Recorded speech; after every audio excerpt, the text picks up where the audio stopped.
Alrighty, welcome to the Jordan B Peterson Communities podcast.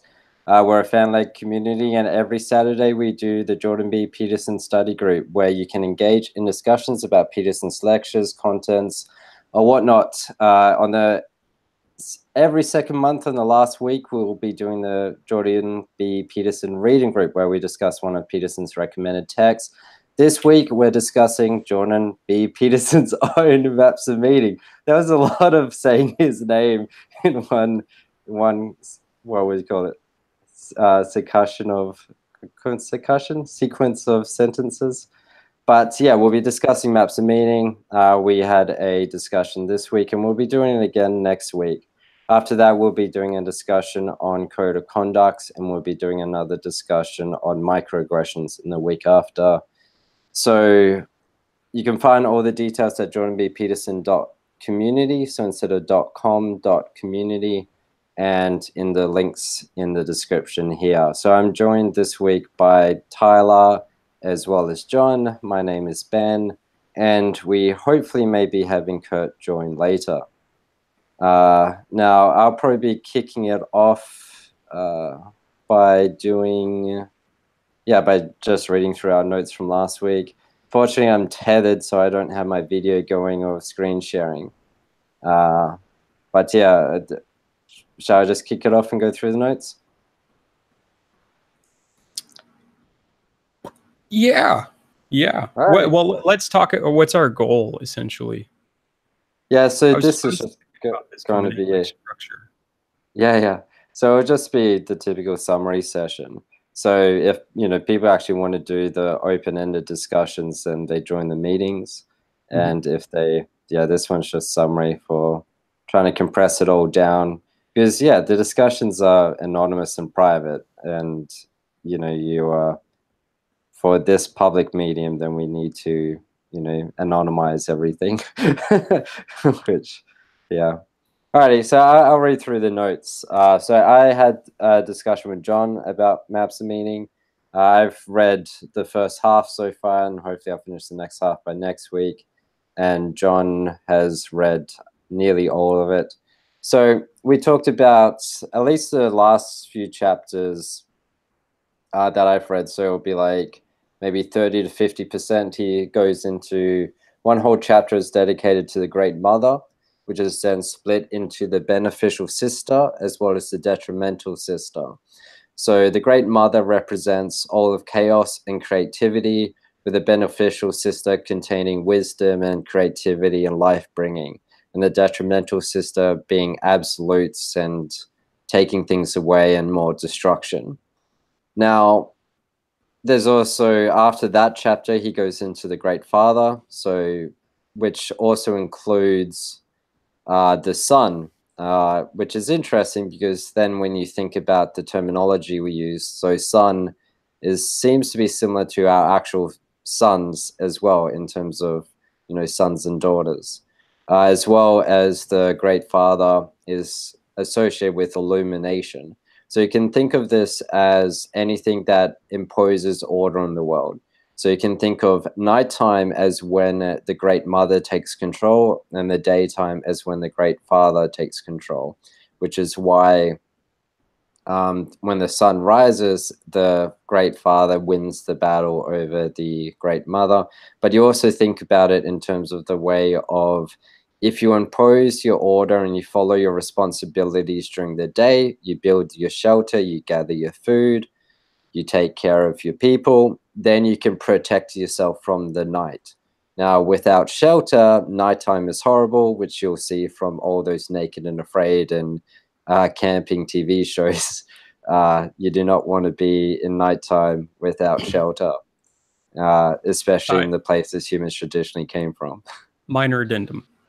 This aligns nicely with what Peterson often harps on about the lateral specialization of the hemispheres, the asymmetric specialization, how the right hemisphere is more feminine and devoted to chaos and trying to understand the unknown, and the left hemisphere is devoted more to the selection process of finding a path through to a goal and dealing with what is real, right? What is actual. So at night, is when the right hemisphere becomes active. When the light is gone and in the shadows you can see anything, right? When you go to sleep and you dream, that's the right hemisphere. But during the day, the left hemisphere is more active when it's dealing with what is real, when the light is full and shows you precisely what you see rather than having to guess what's in the shadows. Yeah, that makes a lot of sense. What's interesting too is like with what Cameron McGilchrist's book, The Master and His Hemisphere, he goes into the bifurcation of the hemispheres also has to do with like two different modes of like considering like both yourself and everything around you, where like one hemisphere is kind of activated, let's say when there's a need for, like, there's one hemisphere primarily useful for prey detection, so like the seeking out and finding specific things, and then there's the other hemisphere that's kind of more always active, ready to switch on and take control of whenever there's a threat of danger, and like to activate the predator to like there's predators around you. Yeah, the right hemisphere seems to be the realm of possibilities. What is or what could be. That's where you're assessing the danger. It's constantly kind of below your awareness, let's say. Or, you know, as you become more depressed or neurotic or, let's say, more focused on the self, you can, in fact, become hyper-focused on this underlying anxiety mechanism. And that's precisely what we see in a lot of people. But for the most part, it's kind of constantly guessing what could go wrong in this situation. All right. And the left hemisphere is what decides actually happens or did happen and reports on the situation. Right. So it's like this kind of logically makes sense because it has to be split to some degree, because the right hemisphere, if it were the one also choosing what is, it couldn't perform the same function as well. Right. When it narrows, when it converges on possibilities, it also can't specialize for divergence, which is what it seems to be doing. So it seems really interesting that the right hemisphere kind of presents all of these possibilities, the choice space of, is there a prey opportunity here? Is there a predator opportunity here? In the mammalian brain, it seems this is what's going on constantly. Yeah, it's really interesting that the left hemisphere then kind of chooses out of all those particular choice, right? It decides, yes, I'm going to go grab the food. There isn't a predator.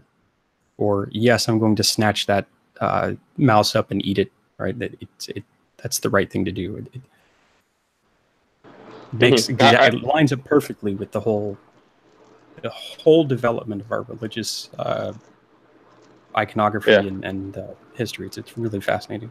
Yeah, I was just thinking it kind of lines up, at least for me, in considering like theology. Like for Aristotle, there's potential, and then there's actualization of the potential, and so it's like one hemisphere it has kind of like the conceptualizations of many different potentials that are all kind of floating out there, and then there's the opposing side to it that is actually turning that potentiality into action and actualizing it. Right. And so this is where I think madness comes from. Let's say, when you, or a certain kind of madness, right? There are these slightly overlapping but separate modes of madness that we identify and say, like the Diagnostic Statistic Manual, or other ways of partitioning it. But if you persistently envision that which is not, right? If you're not looking at reality, if you're just envisioning all of the possible worlds that could exist and then focusing on the ones that may harm you, and then try to enact in the world with the left hemisphere based on that data, and then you get bad feedback, right? You meet other people and nothing seems to go right. I think what happens is the left hemisphere becomes frustrated. You could think of it that way, because its neural networks are not growing based on a reward pattern that occurs when something successful occurs, right? The neurotransmitters don't apply some kind of neurogenesis function that increases behavior or rewards it. When that doesn't happen, the right hemisphere kind of overcomes the left hemisphere, right? You're dumping all of your energy into analyzing all the bad possible things that can happen. And once it becomes the dominant,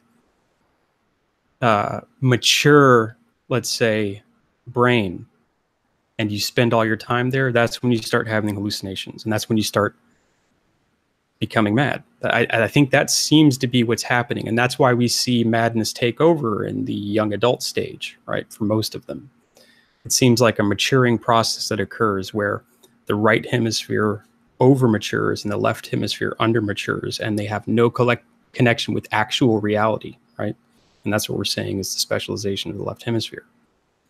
So that's my theory on madness, but it makes a lot of sense. And it also makes sense why a left hemisphere thinker like Sam Harris calls right hemisphere religious people who deal with chaos and symbols crazy, right? The left hemisphere essentially thinks the right hemisphere is crazy. That's kind of the way it looks at it, right? So when you look at your dreams, when you wake up in the morning, which was what your right hemisphere was doing, and you remember your dreams, don't you think you're crazy? Right? Or sometimes when you have an intrusive thought and your right hemisphere puts into your thought space some really weird thing, like, I wonder what would happen if cucumbers turned into a standing army and attacked China, right? Or something obscene or weird, right? Your brain's always doing weird stuff like that. Like your left hemisphere, if you identify it, essentially identifies the right hemisphere as insane. So what Peterson seems to be doing, and what Maps of Meaning was essentially doing, is showing the externalized reality of employing our imagination and cataloging and narrating the successes, right? And that's the framework that helps restrain the conscious experience to a degree that it can function in a civilized space, right? And we've kind of iterated on that for quite some time. But we're still having this weird battle between the left and right hemisphere. That which could be and that which is. I find it fascinating, like towards the end of the book, he goes into kind of the, like explaining the history of alchemy and like why Jung was so enthralled with it. I don't know. It's fascinating to think of like the psychological history behind our value placement into understanding matter and reality, and like how that even came to be through the alchemical kind of like strange studies that were occurring. But that can probably be pushed on until next week for once we finish it. You want to continue, Ben? Sure. I'm just wondering for that, Tyler, would you then consider like mechanistic or mechanism to be, which one would that be? Left hemisphere domination, and then behaviorism to be right hemisphere domination? Behaviorism in what respect? So one of our discussions that will come up in code of conduct is the code of one of the points that will come up in the code of conduct discussion is Twitter is currently proposing a new code of conduct that eliminates speech around mechanism. So mechanism defined as nature determinism. So it's to say that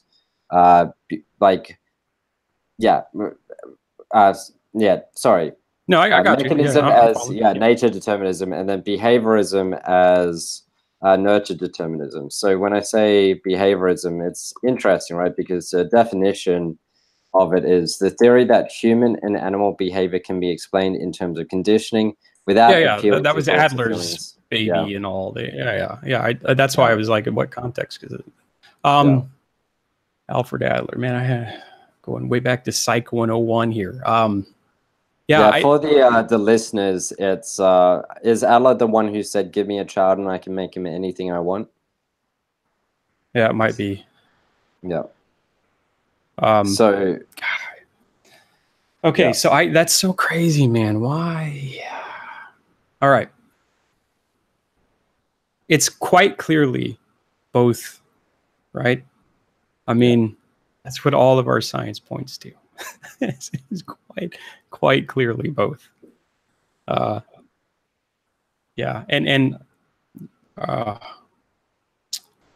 really struggle with knowing what to say to people who have taken these positions, because at this point, it seems completely bad faith, right? It's like wholly tribal, right? Like the ratio of the motivation for the commentary that's taking place is like 95% group solidarity and 2% rationality, and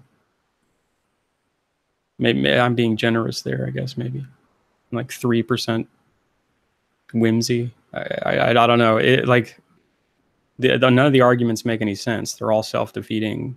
They all are counterfactual to what seems to be actually taking place. Well, it's hard to make sense of like a multivariant causation between cultural determinism as well as like biological determinism. Like two opposite sides of things leading to one current thing, and it's hard to like, I don't know, strictly turn it into like singular causation between some sort of thing when it's like this weird mixture of so many context dependent events and sources to that leads to like a specific outcome. Welcome, Kurt, by the way. Yeah, thanks, guys. How y'all doing? Hey, Kurt. No, my volume's not working. Great. No. I said, hey, we good. I'm loving the picture, Kurt. Oh, thanks. It's an original piece that was made for me, so it's one of a kind. Oh, sweet. Yeah, so I got the original artwork on my wall. Anyways, so I really liked Maps of Meaning quite a lot.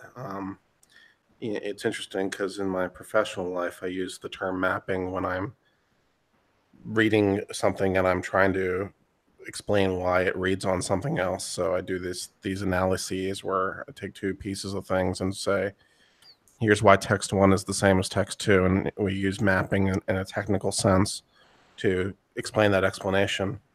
And so it was interesting to me when I was reading that, when we talk about mapping as a framework or a explanation of how to get from somewhere to somewhere else.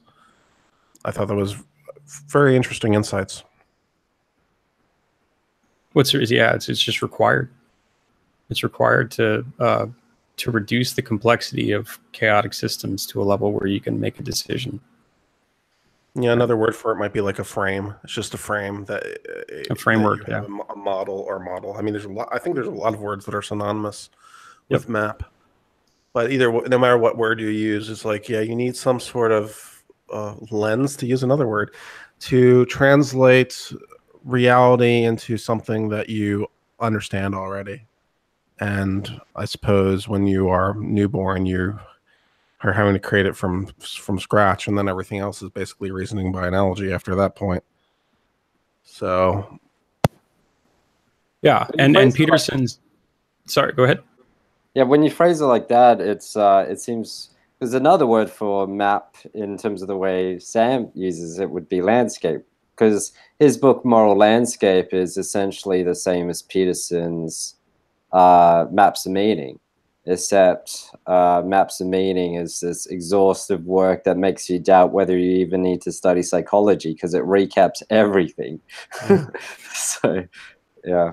I think that's a fair point with the moral landscape, that it is a map, and you could argue that most books of these type are some kind of map. It's like trying to explain things, politics, philosophy, psychology, sociology, anything basic. Morality is actually pretty good too, because morality is basically maps. It's like we're going to have some sort of rule system that translates our reality and use this morality filter to translate into some sort of good action.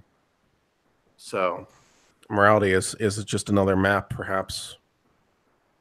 Yeah, absolutely. I mean, our brains are essentially mapping tools that look at differences, minute differences between everything. Constantly. Right, like across. the mapping of known, like, you know, when you interpret, when you get input, you have to then map it to, is this known, is this irrelevant, or is this unknown? And then if it's known, then you then map it again to then good or bad, or again irrelevant. And most of the things probably go in the irrelevant box, especially things we don't yet have the ability to understand or process. And then as we, I guess the process of maturation is the process of refining those maps. I wanted to bring up something while thinking about it. Probably my favorite little image that's in Maps of Meaning is on page 194 of the PDF. I'm not sure where it is in the print copy, but it's really fascinating how our like he has this like a series of kind of like concentric personalities, and within like the primary one, or the, I don't know about primary, but the middlemost, which is the most explicit, the father and husband is for this example. There's the conception for what is and what should be the unbearable present towards the ideal future, and like each, just to have that explicit identity of being a father and a husband, there's an implicit larger personality that this identity of father and husband can only exist within, which is, or at least within like the specific individual within, say, America, which is the middle class businessman. That's the like one implicit layer outwards, and then from there the capitalist personality, and then the American personality, and then from there the humanist Western personality, then the Judeo-Christian personality, then the exploratory hero personality. Each one of these becoming more and more implicit as you go outwards, to the point where they are essentially axiomatic. Like we've talked about it before, how Sam Harris's moral landscape is built upon a large series of just moral intuitions, like as is pointed out within the conversation between the two of them, how it's self-evident truths that we can obviously know that certain things are right and certain things are wrong, and from those, but those very like facts that we have are built upon larger and larger external models that are helping us in just having our self-evident truths. I don't know. I found it interesting.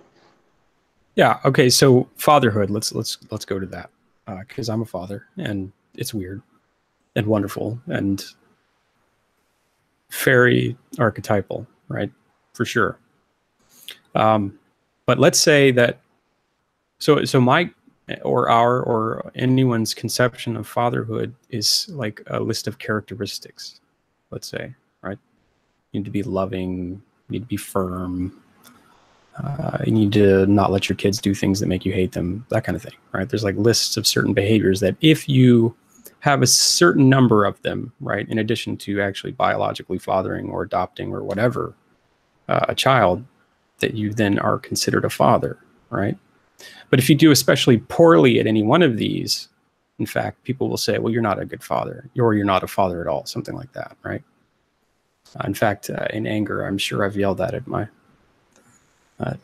dad when I was younger. Right? You're not my dad, which is true. Anyhow, these identities, right? They have a centrality, right? So and then a layered, the implicit layer, like onions around them, right? And there's a really interesting, say, divergence in the salient aspects of our character. So if someone asks me, "Who are you?" Right, I might first say my name. Well, I'm Tyler, right? Well, like, no, but who are you really? Well, I would say I'm a father, right? I'm a man. And then I would start describing myself. And things that seem most central to me, I would say first, right? But what seems to be apparent to people is a different order. It's a different listing. So if I go to Harlem right now, or if I go to an SJW, no whites allowed thing, the only thing that they'll see, the salient feature, is my whiteness, right? And the same thing was true conversely for racism early in America for whites looking at black. Of course, it's true in other places too, but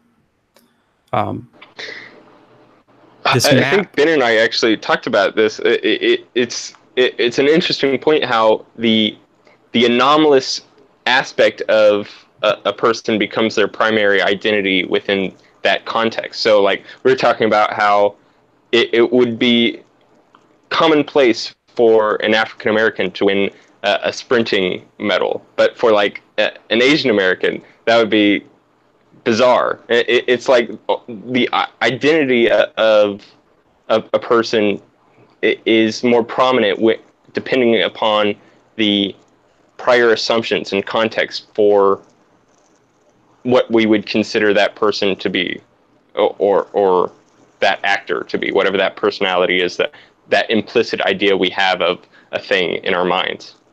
Right. Yeah. And I was taking a long time to get to my point, but I think what's happening right now in our culture is that my conception, my map of meaning for what it is to be a father and what it is to be a good man is completely being called into question by people like the SJWs.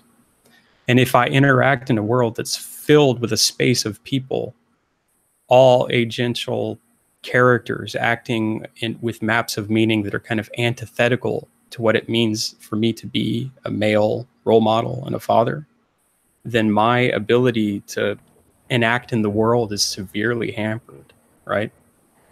And it becomes a battle almost. Mm. And that seems to be what's happening right now. We're dividing along these lines ever more. We're delineating ever more cleanly these identities. It's absurd. It's interesting when you mention that about like fatherhood or manliness, because I see that too, and it's interesting in one particular way, because it seems with what seems like a fairly subtle reframing of it that the questioning of it could be good, because you could mention it as more of a authentic intellectual exercise rather than a attempt to undermine. Because like a question of like what is a father, that's actually an interesting question. It's like, what does that mean exactly? What does that mean to be a father? And there are a lot of models for fatherhood out there. And it's like, so what does that mean for me, or what does that mean for society, and what can it be? And so the same thing for men. What does it mean to be a man? What does that role mean? And so there might be it might be an interesting way, because the difference between the intellectual discussion that's authentic and inauthentic is perhaps more subtle than I can immediately illuminate. And so I'd be interested to see if anyone else can figure out what the SJWs are doing that is bad, that is easily, what can we point to that they're doing that's bad versus what I might want to do as a more authentic exercise. Sure. I think there's, I'll go, Tyler. I think there's a way to, so, for instance, one of the things I've noticed about myself growing older is when I was 18 or whatever, I thought, if life is hard, you're doing it wrong. That was one of my key phrases. And I thought, the simple explanation was often the best explanation. And I tried to kind of avoided any complex ways of interpreting the world. But then as you get, as you encounter more experiences, you start, especially when you discuss things with other people. Like I've noticed that one of the big things I find when just talking analytically with other people is often like just a distinguishment between subsets and supersets, or intersections of sets. So just like sets theory in general isn't something that comes intuitively to, I guess, the majority of thinkers. It's, for instance, it's taught as a university unit,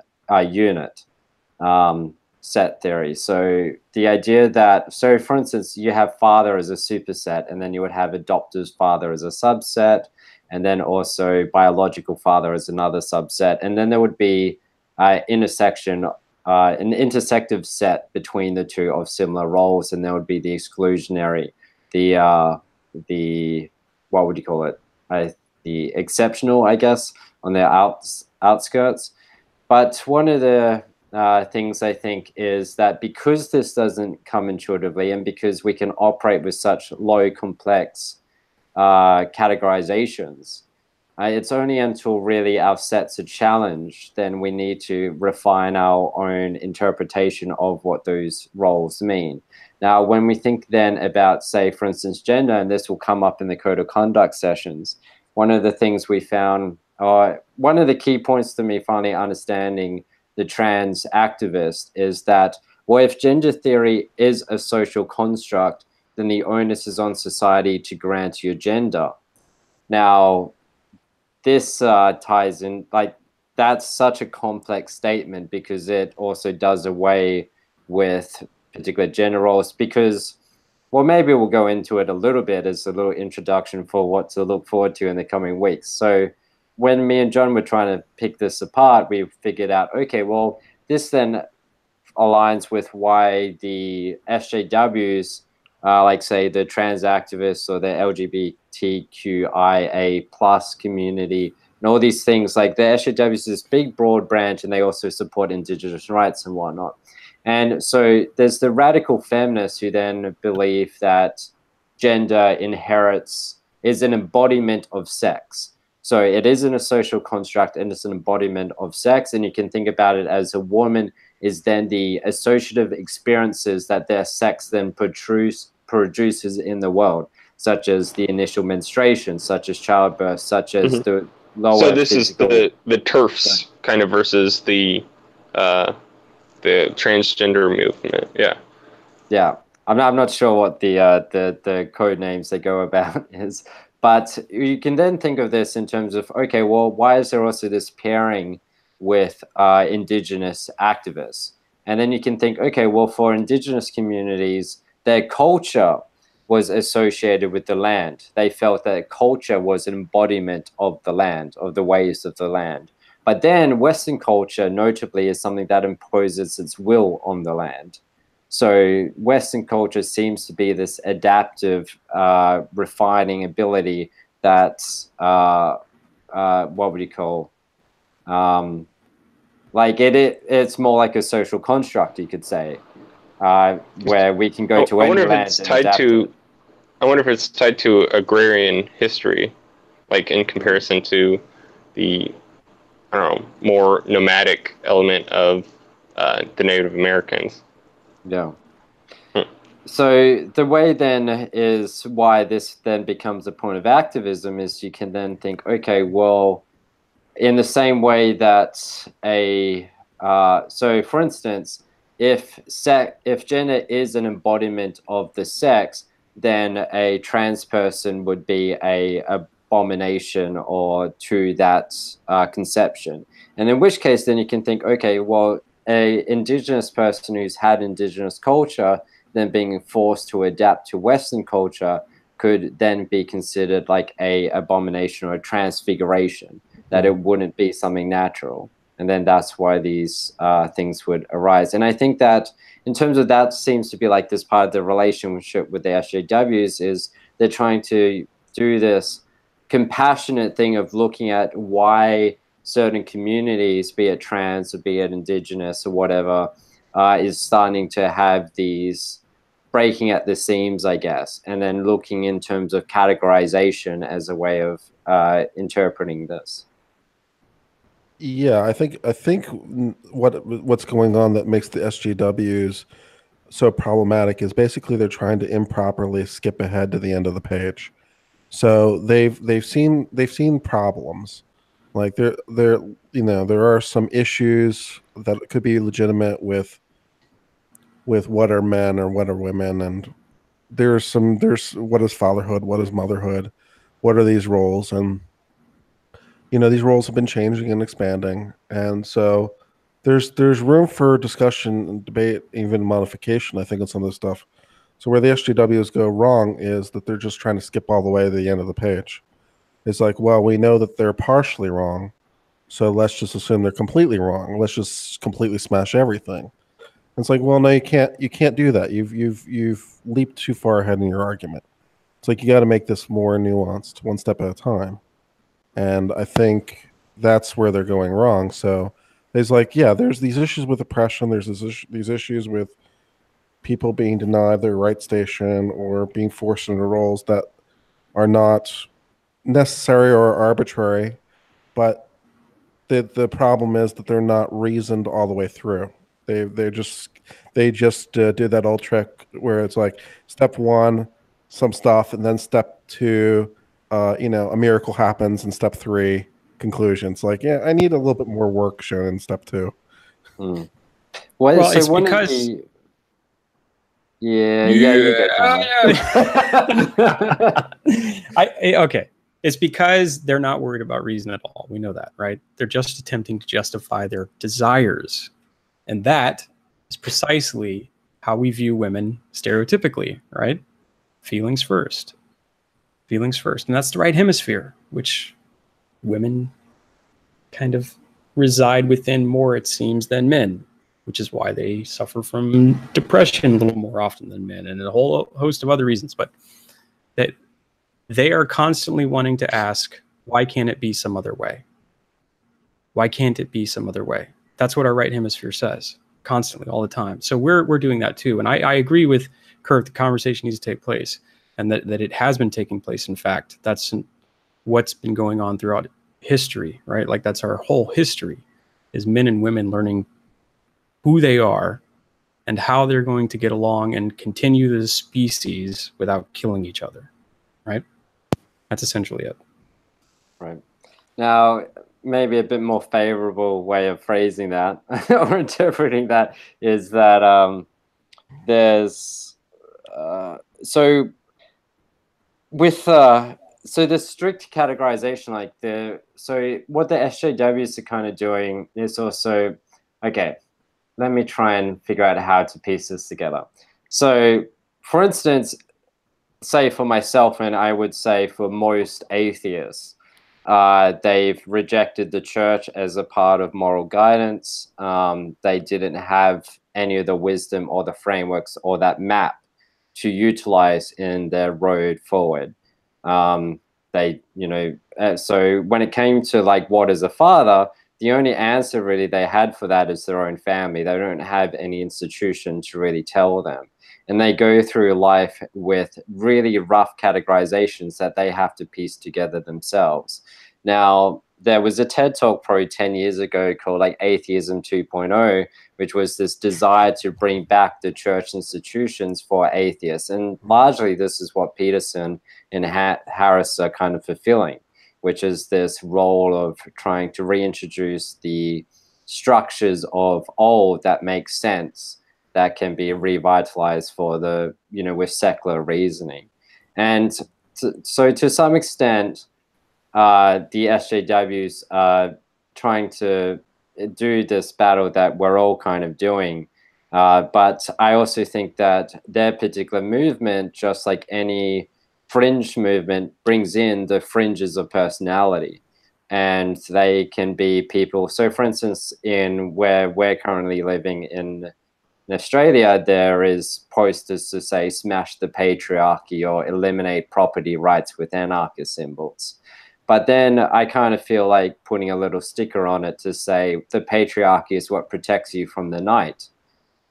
because it's the same thing where it's like, okay, you know, you're now coming out to the world as 18. You've now been classified as an adult. In America, that'll be 21 in some areas, I guess. But you're an adult at 18 in America. You just okay. You can't, how can you be an adult and still not have all your rights? What do you want from me? That's just the way the law is. Carry on. It's like you're an adult except for this one little thing. Try reasoning that with the age of consent laws in some states. Yeah. Okay. Well, over here, the age of it's 15, so it's all over the place. I think Idaho is 14. I think it's the lowest we go. Yeah, I'm sure it is. Yeah. France was 12 recently, but I think they bumped it up. Yeah, wasn't Vatican even like lower than that or something? But we won't get into that. Yeah, the Vatican doesn't have rules. It really doesn't. They can import the boys to have sex with them legally, but at 18 you can join the military, but you can't have a drink. So you know. Yeah, you will be drinking. Wait, but you could go overseas and drink where countries where it's legal. Oh, sure, that's always legal. Yeah, you can do that. Yeah. So you have all these army people going to Iraq and then getting wasted. Drugs and war have a long history, very long history. Yeah. So, yeah. So I would like to posit a proposition that there is no correct dogma, because dogma, I would like to suggest, is the ultimate far right conservative position. Dogma, by definition, is something that cannot be changed. So that's So I totally agree. Totally agree, but with one caveat. Dogma functions in a static environment, right? So in an idealized situation, you can discover a theoretically perfect solution. Right? But because we live in a dynamic world where everything is chaotic and insane, there's no feasible, strict, dogmatic interpretation of the world that's persistent through time. It's just not possible. Right? Because there are external influences, and because the environment is changing, what's required is adaptation. And that is precisely what evolution does. Yeah. Right? It adapts to the changing environment, modifies it in some particular way, analyzes what that modification did, and then keeps going, right? And so that's actually what the SJWs are, just at the meme level. Yeah. So dogma is the ultimate in boundaries. Dogma is the ultimate in borders. There are borders, and these are these ways. And so then SJW is there are no borders, which doesn't make any sense either. Well, not exactly. That's what's interesting about it. I think that there are no borders thing is related to essentially the female who rejects a male seeks another male, right? And so at the zeitgeist level, at the population level, essentially what we're seeing is collectively the voice of a female saying, your maleness is not worthy of my femaleness, bring in the other, right? We're gonna nurture and take care of and turn our motherly female instincts towards this. And that precisely seems to be what's going on there. So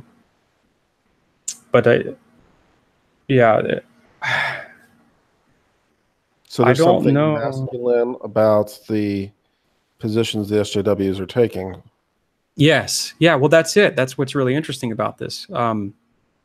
They're a little bit confused, I think, because women are learning how to be men. So this is really interesting. Jung initially started pushing this, and it was developed with the depth psychologists, right? And in fact is, I would say, a significant cognitive bedrock for the feminist movement, that, or at least the original beginnings of treatment for anti-patriarchy, let's say, that it was essential for men to be in touch with their female side, right? And he talked about the anima and the animus, the internal representations of the opposite gender within us. And that if we weren't in touch with this, there's a specific kind of way in which our psyche breaks. And men and women break in particularly different ways, right? So Jung advocated for men getting to know their feminine side, right? So you can't be hyper masculine, you can't be toxic masculine. You have to be in touch with your emotions, right? And so women have kind of done that, but now we're on the flip side, we're on the obverse. The women are learning what men are, right? They're finally allowed into the smoke room, into the cigar room, in the back rooms. They're playing the video games. They're joining the boardrooms. They're participating in aggressive, combative competition with other men, and learning slowly across time, historically, how to be men. But right now, their adaptation seems to be breaking in certain ways. It's fracturing along a particularly, let's say, malfeasant, to use a legal term for you, Kurt, direction. There's also the role here of birth control pills, like the hormonal birth control pills, because the same ways that you prescribe antipsychotics or for instance antidepressants to people that significantly change their personality in diagnostically better ways, which is why they're prescribed. It seems feasible that hormonal drugs such as the birth control pill would also change personality. No, I totally agree. You give men more testosterone, what happens? You take it away, what happens?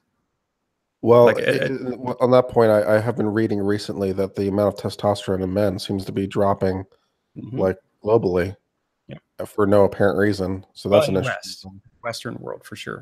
You're correct. I stand corrected, but it's interesting why that might be happening, and I got nothing. It seems to be a couple soy. No, it could be the soy because, for instance, Japan. So the Asian. So if anyone's seen K-pop, for instance, the men are very feminine. They do the makeup and everything. It's pretty much the word translates to pretty boys. And that's kind of their definition of masculine. However, those cultures have also had to abandon the tough guy macho and then move towards like the modern age. So there is a lot of it about the modern man for them is now someone without muscles. It's no longer the peasant. It's now the office worker who avoids sunlight and is more refined. But it's interesting because as with the Western eye, we consider the women also to be more feminine than the general Western woman, but they consider our women to be more masculine. But I wonder, because I would suppose that in all Asians, at least in say Japan and Korea, the testosterone levels would be lower than what the Western hemispheres have, and in which case Japan also is a very large consumer of soy. And I read recently that I think it's something like it's in the double-digit percentage of couples which are having infertility issues. Yeah, it's bad. It's bad.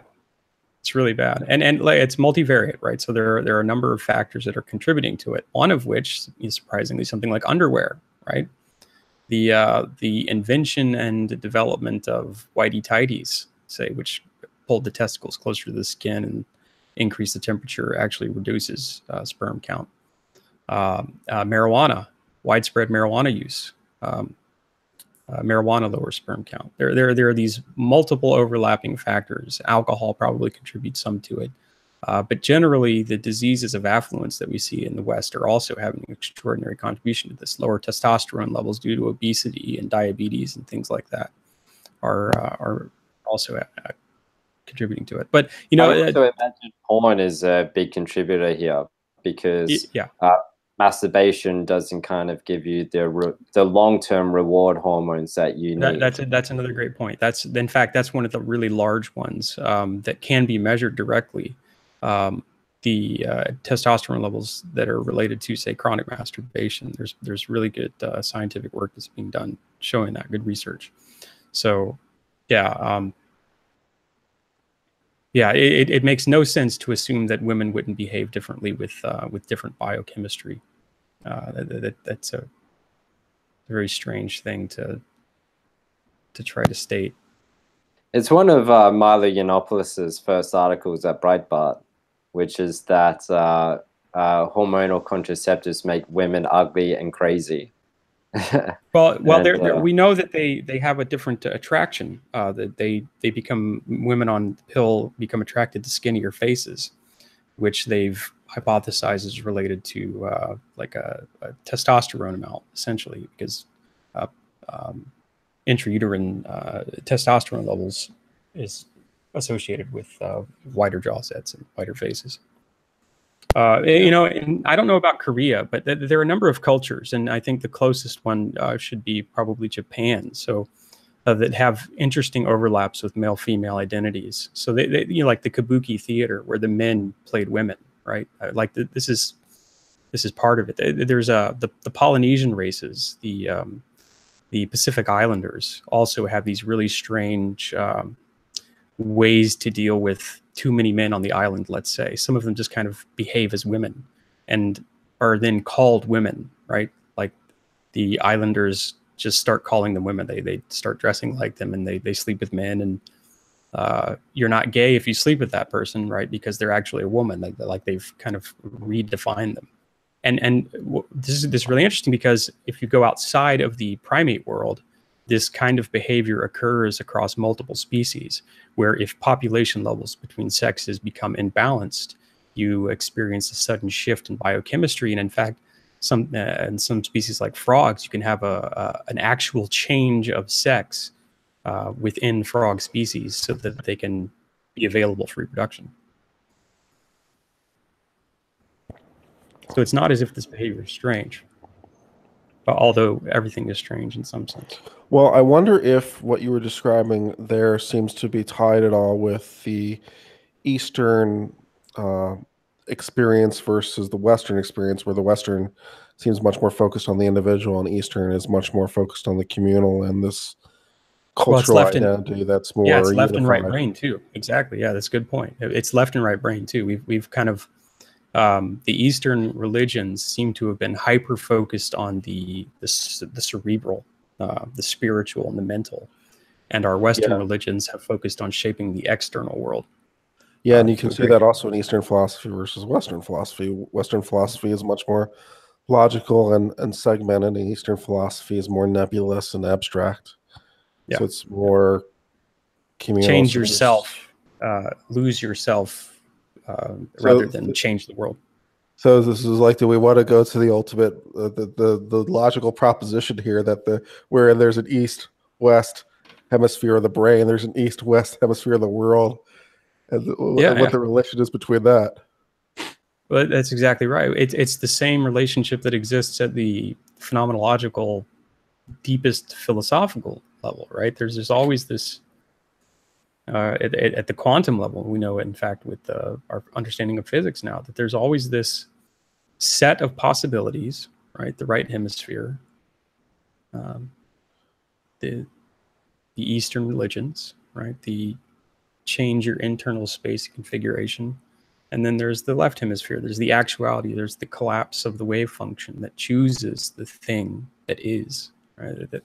That's rippled out to this level of being. But what does it say when you think about Eastern versus Western in terms of chaos versus order? Because it's like the Eastern, which would normally be associated with communal, is also a lot more stable, it seems, than Western. I mean, Chinese culture goes back forever. Japanese culture goes back forever.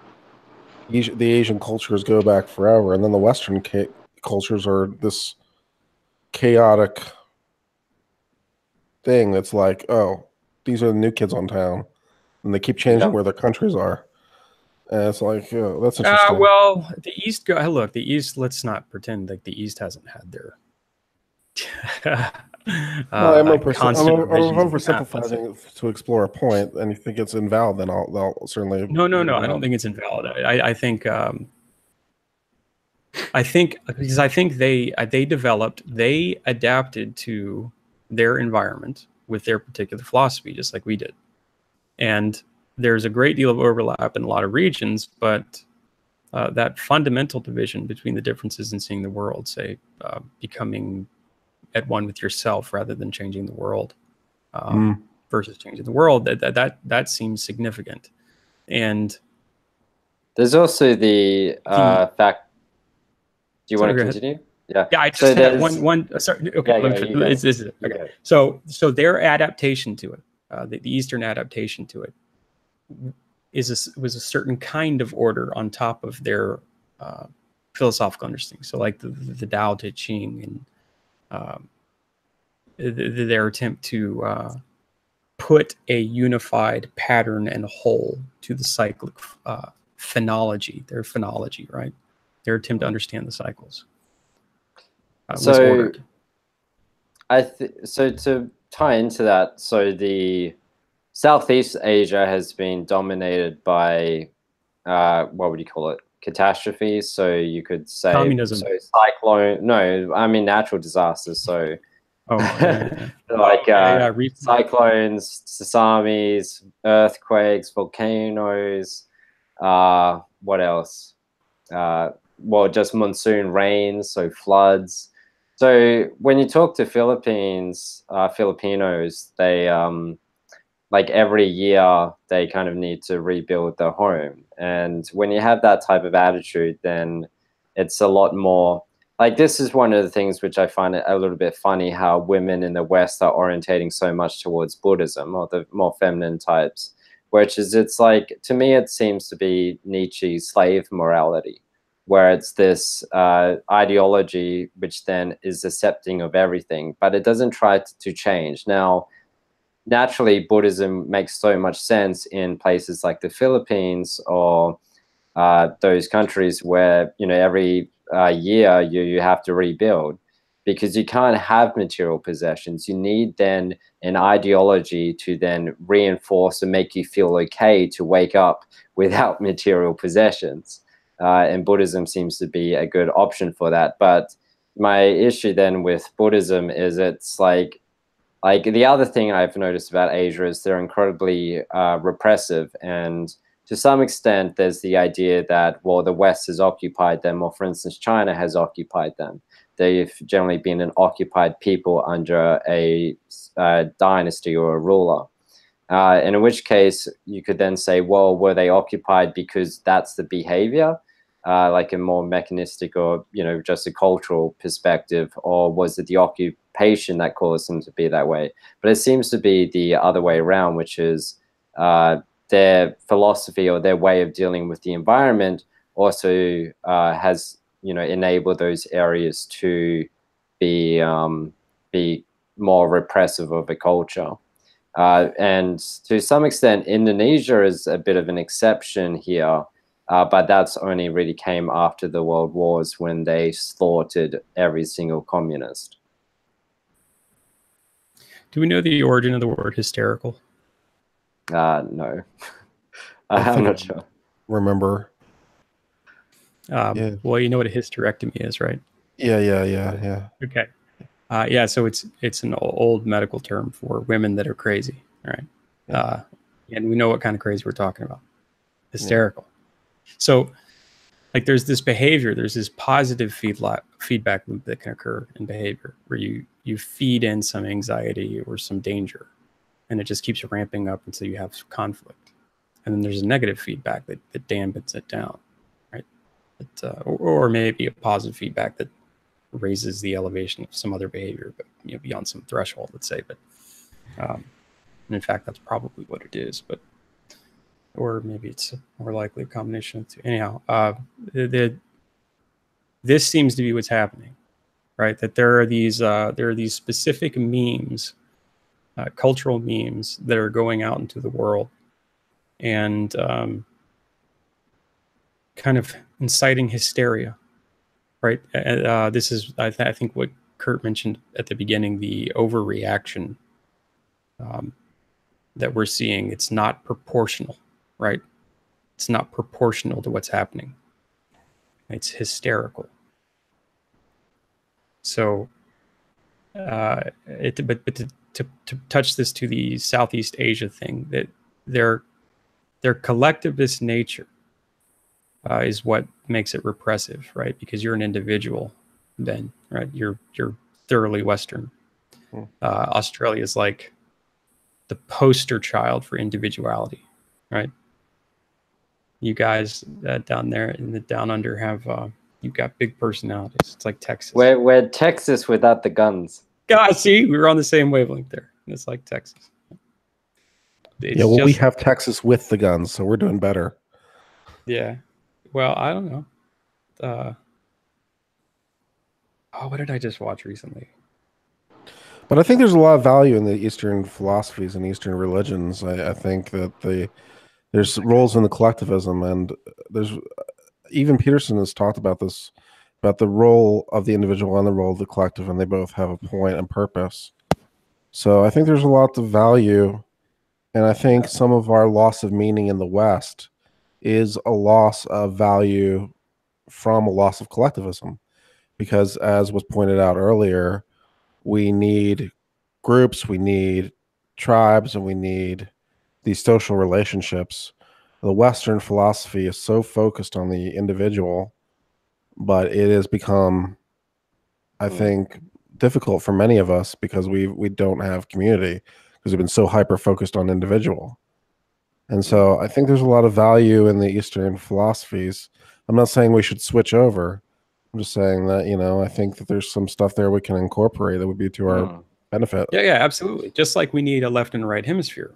That's exactly the case. Yeah. And just like we need to be in touch with our male and feminine side, we need Eastern religion and Western religion at the same time. So perhaps the part here is then why Eastern religion is becoming so prominent, or I guess sought after in the West, is because the Eastern way is a great way of dealing with chaos, you know, dealing with the great mother or the detrimental sister, right? Like, well, it's also like, it's pretty much a land ruled by the great mother, the beneficial sister, and the detrimental sister, right? Like, you know, you are at will of the environment. You know, like when I was there in Bali last time, like, you know, there's earthquakes happening like every day. And just a year ago, the volcano erupted. And, you know, well, when you feel like that, they had a tsunami. Like, when you feel like you live in a world where you have no control, the only alternative is to order yourself internally, right? Yeah. And that's what's going on with so many people right now. We're building a world where almost nobody, and in fact, I would go out on a limb and say nobody has a good, clean conception of all the wheels and cogs that are spinning in the social machinery, right? There's no hand. Except our Lord and Savior, Jordan Peterson. Oh, right. Yeah, of course. All but save he would fail at turning the dials of culture, right? Well, let's try to give the SJWs the devil their due. Maybe they do have a point with when they talk about toxic masculinity. They didn't even realize they had in the first place. Maybe what they're really trying to say, and they don't even know it, is we've so hyper focused on the individual that we've lost meaning, and that is what hyper masculinity is this hyper individualism that is too far. So maybe they had a point buried in there so deep no one had realized it. Yeah. No, they do. That's why it's persistent. To illustrate this with an example, so for instance, the example that grinds me the wrong way with Buddhism is, so, okay, the benefit of Buddhism, right, is then it's a great way of dealing with not having possessions, right? So, you know, when nature takes it away, you can still be happy. But the downside of it is if you're being raped, then it's not a framework for killing the rapist. It's a framework for enduring and becoming a victim mentality. Like, it's a victim ideology, a way of believing that the victim is virtuous. Whereas now on the West, for instance, it's fantastic for killing rapists, like really good at imposing order, but really bad with dealing with chaos. Unbelievably bad with dealing with chaos. We kill everybody.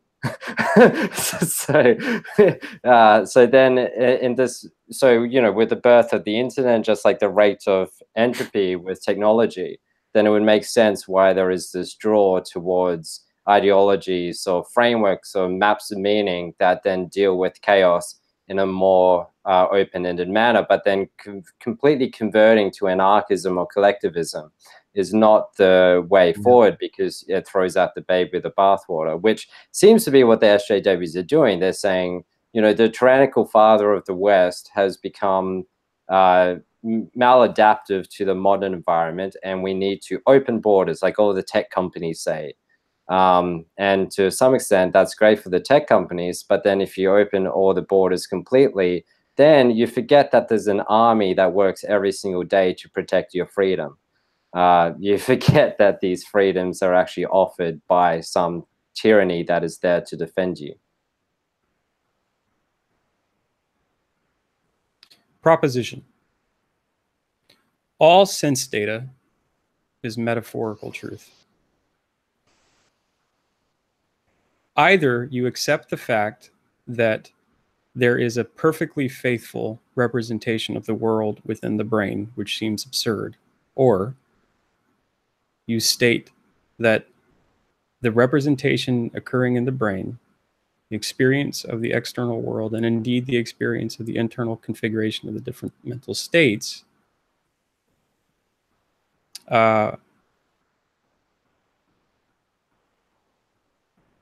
this is metaphor. It's not an explicit and perfectly faithful reproduction of reality outside. It is the essence. Define metaphor, because I think there's kind of a hard distinction that like utilitarian truth or utilitarian ideas. Let's see, ideas built for guiding action, as opposed to ideas built for representing reality.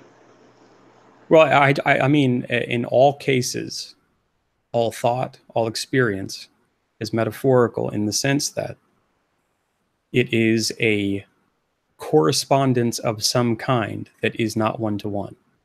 It extracts some essential character. I'm looking at a door right now that's gleaming with the light of a nightlight outside, right? And I only see part of what that door is, a specific set of wavelengths, right? It's specific geometric configuration in space-time based on how evolution built up my visual apparatus and brain. But there's far more to it that I can't see. And so the thing that is the door is metaphorically represented in my brain. Mm-hmm. This is kind of the Don Hoffman approach, where like whatever it is that we're interacting with is we're seeing a limited perspective of that thing, because like we only see within a certain wavelength of light, we only hear within a certain range of frequencies. We can only feel certain things. Like we have a higher sense of touch on our hands than we do on, say, our feet. It's Kant's original proposition as well, the difference between the noumena and the phenomena. I would quibble with you a little bit. I think on one hand you are literally correct, but on the other hand, you can take that to mean that no representation is sufficiently good to have any sort of level of reliability. No. I don't want to take it that way. You could, but I don't want to take it that way.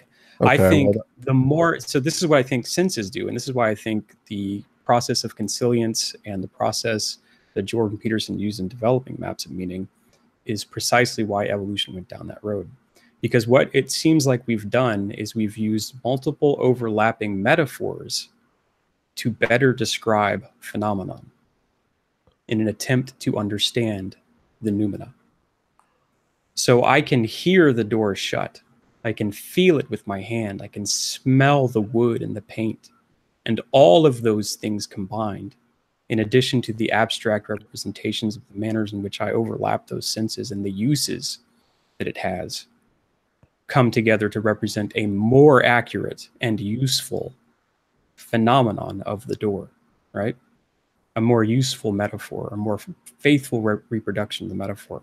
And so all of our attempts as human beings are attempts to improve our metaphor of the world. I think that's right, but by the same token, the door that is, 20 feet from me, I have a pretty good representation of compared to, the door in your house, which I haven't seen.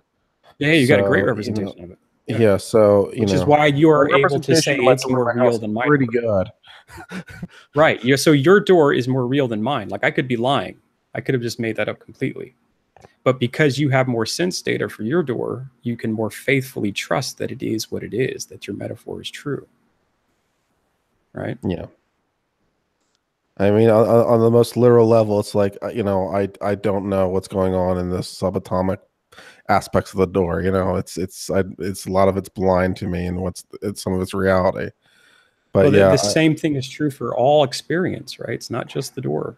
It's our experience of our interactions with our fellow human beings. It's our mental mapping of all the abstract relationships and cultural phenomena. Yeah, Right, Pete? I'm just going to declare some arbitrary threshold somewhere on the line and say anything past this is close enough to perfect that we'll just call it perfect and call it a day. Well, not perfect, because then you become complacent and you don't want to seek out further truth. I think that's part of the problem with a lot of not about the research. door. No, not so much. I'm good with my representation on the door. Oh, I'll yeah, seek out yeah, truth yeah. about No, everything. well, no. So biology handed you, Kurt, and me a wonderful set of tools, right? Like evolution built this machine that has captured multiple overlapping metaphorical layers of reality and combined them chronologically within, say, like a 400 millisecond time frame. And all of that that's overlapping within that space, we call reality, the now, right? The experience of it. Yeah, it's phenomenal. Like when you think about what it's done, how we've able to map the world around us with these senses, it's just insane. The complexity of it. Yeah, and then once we invented language and writing, that helped a lot because then we could share our experiences and I can read and Yes. I can have understandings of things Yep. I never observed in the first place. So I Right. can go And read a biology book. I don't know anything about biology, except I do because I read right. it. So if one person says this thing is red and another person with color blindness comes along and says, nope, not red, and only those two people exist in the world, the metaphorical consensus at the social level is a 50-50 like superposition of possibility, right? Neither one of them can say for sure. But if you have 100 people, 1,000 people, 1,000,000 people, Yeah. all agreeing that a particular thing called an apple is red or green, or the ocean is blue, then the reality of the thing becomes more substantial. Right? It's fascinating. Yeah, and that's where the edge of discovery is where we don't know and where the thresholds are so low we don't have any confidence.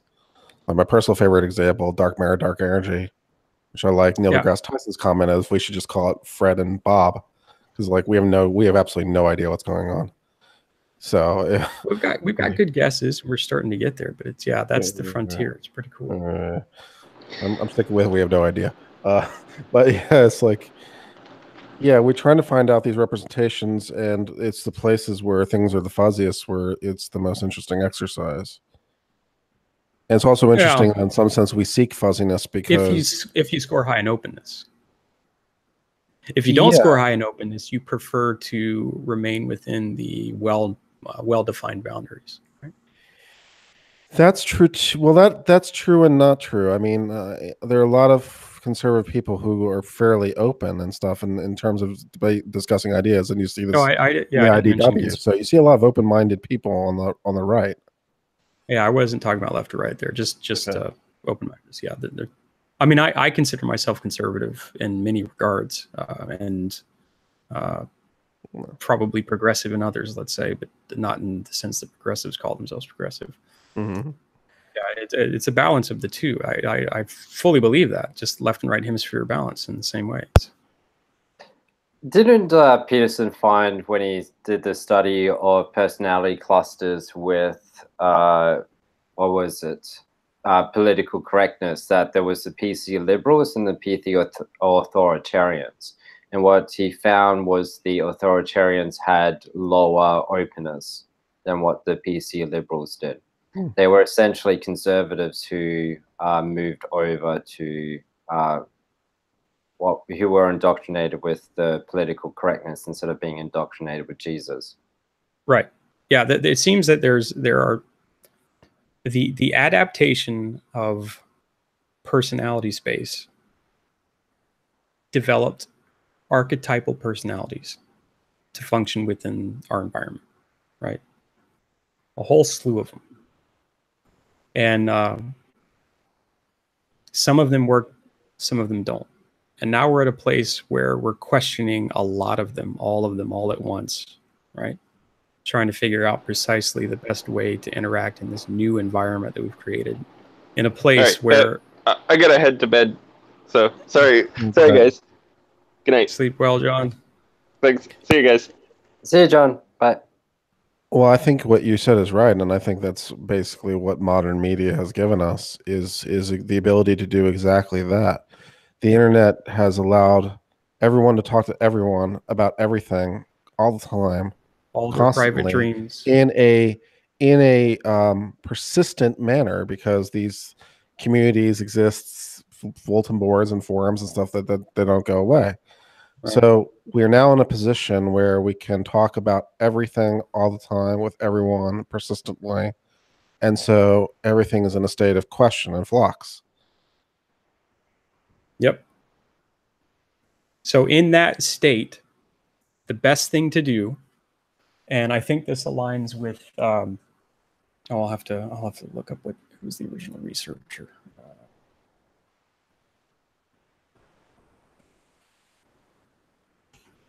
The Kneffin framework. Are you guys familiar with the Kneffin framework? No. It was But Snowden. Just before we jump into this, just this research on the political differences of PC liberals versus PC authoritarians. It seems since Peterson has done the research, there's actually a lot of research now on this difference. Like a quick Google search or DuckDuckGo search of personalities of political correctness returns quite a lot of articles now about this difference. And I think Haight's worked on this too, hasn't he? I'm not sure. The personality differences. I think I think Jonathan Haidt has done a lot of work in this area. No. But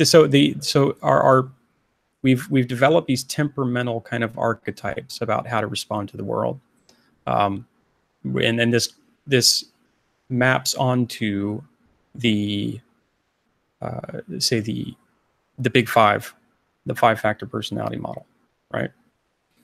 And we're just now seeing this, that there are these kind of well-defined roles that exist in our society, right?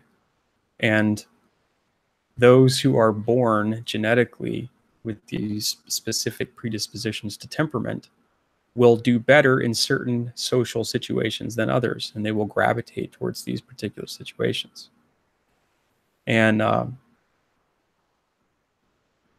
the internet is like,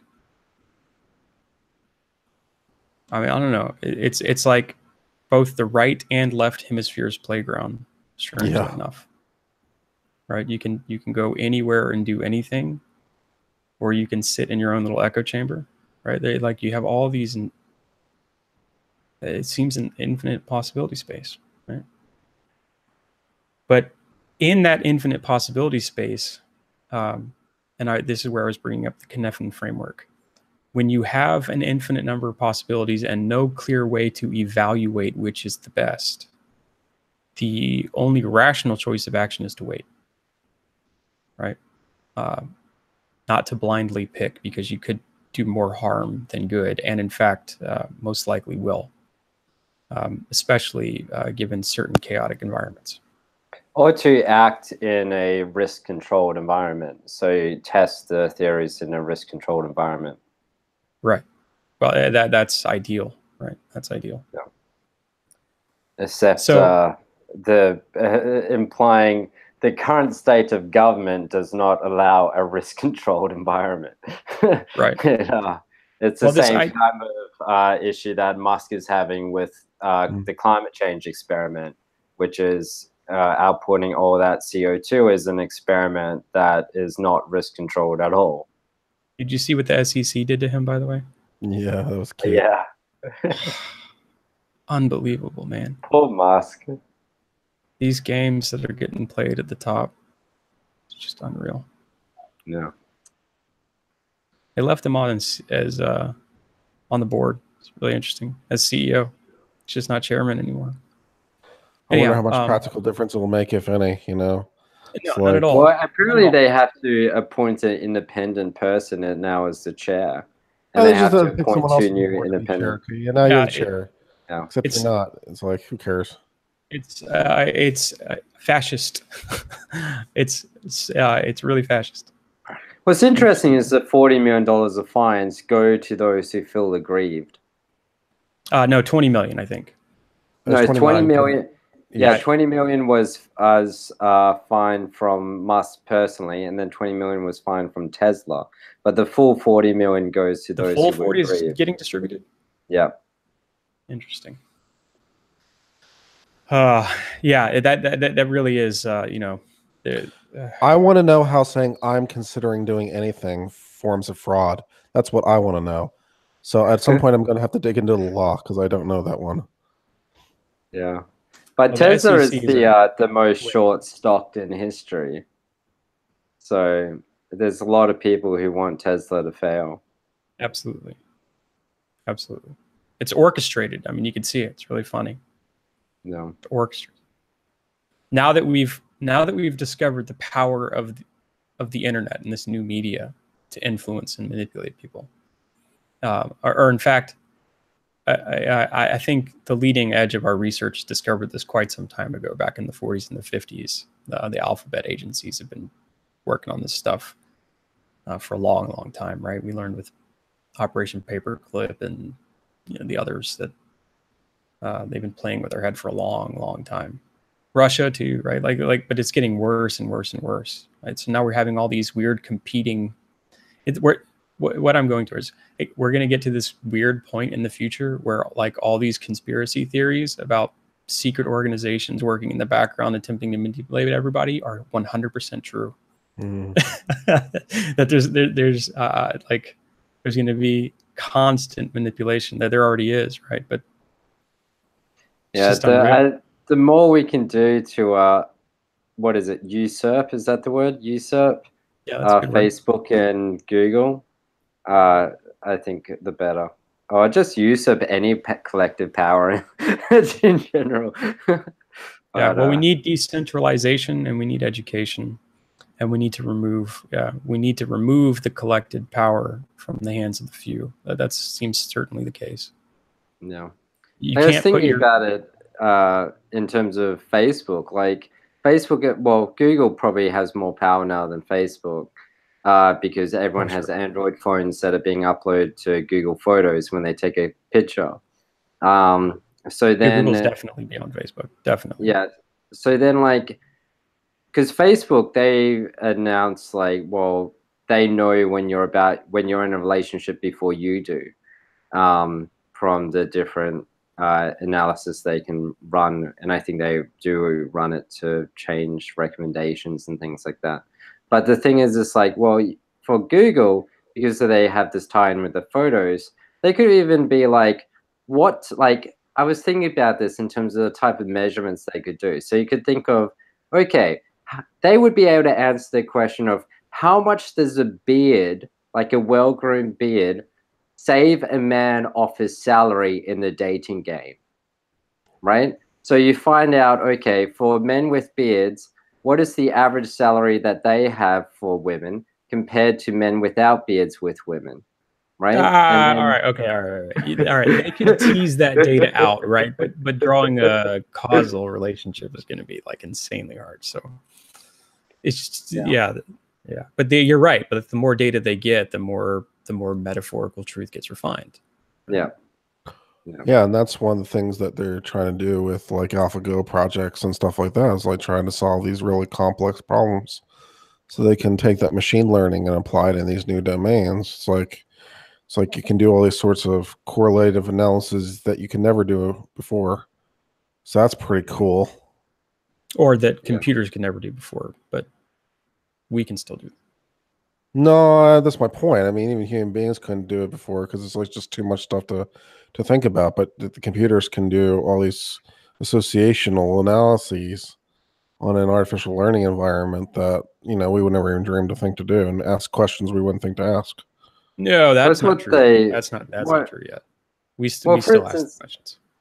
Like for a politician to actually know the desires and the needs and the misfortunes of the million people in his city, or the 100 million people in the state kind of thing, then it's just like, there's no way that politician really knows these things.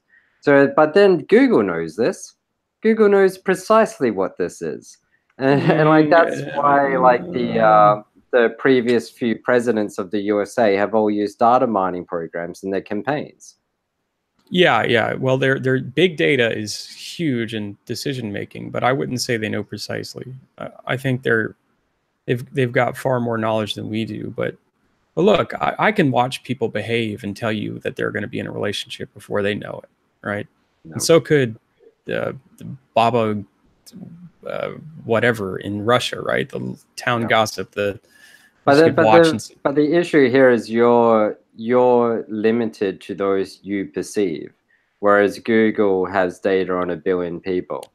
Right. Yeah. No. They're doing it at a scale that is never been seen before, right?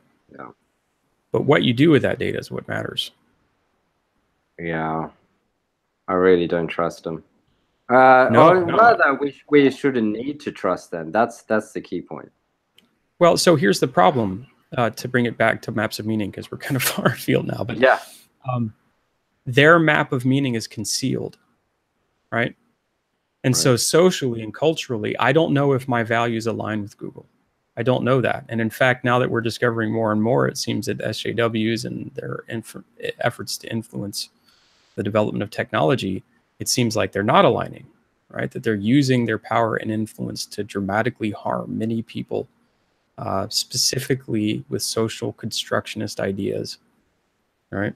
And yeah. What is interesting on Twitter when I was doing the research for the COC code of conduct stuff is the term James Damore's memo is a shadow banned term on Twitter.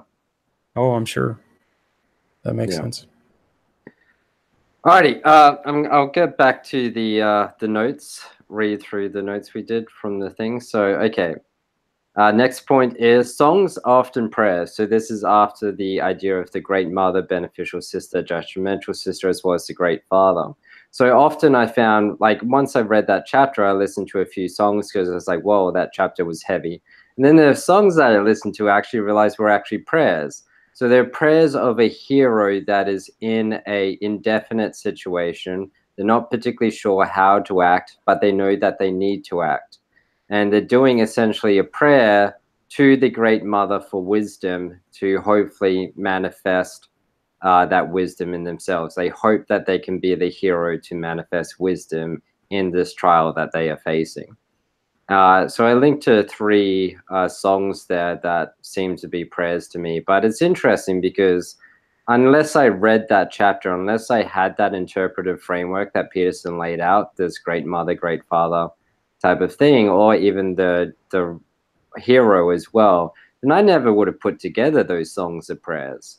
And it's interesting because it seems like we're still doing these actions, but we just forget, we don't have the mythical perception or the framework of conglomerating these things into what would you call it, common actions. They just seem like every song's kind of unique rather than just being like, oh, all these songs are prayers.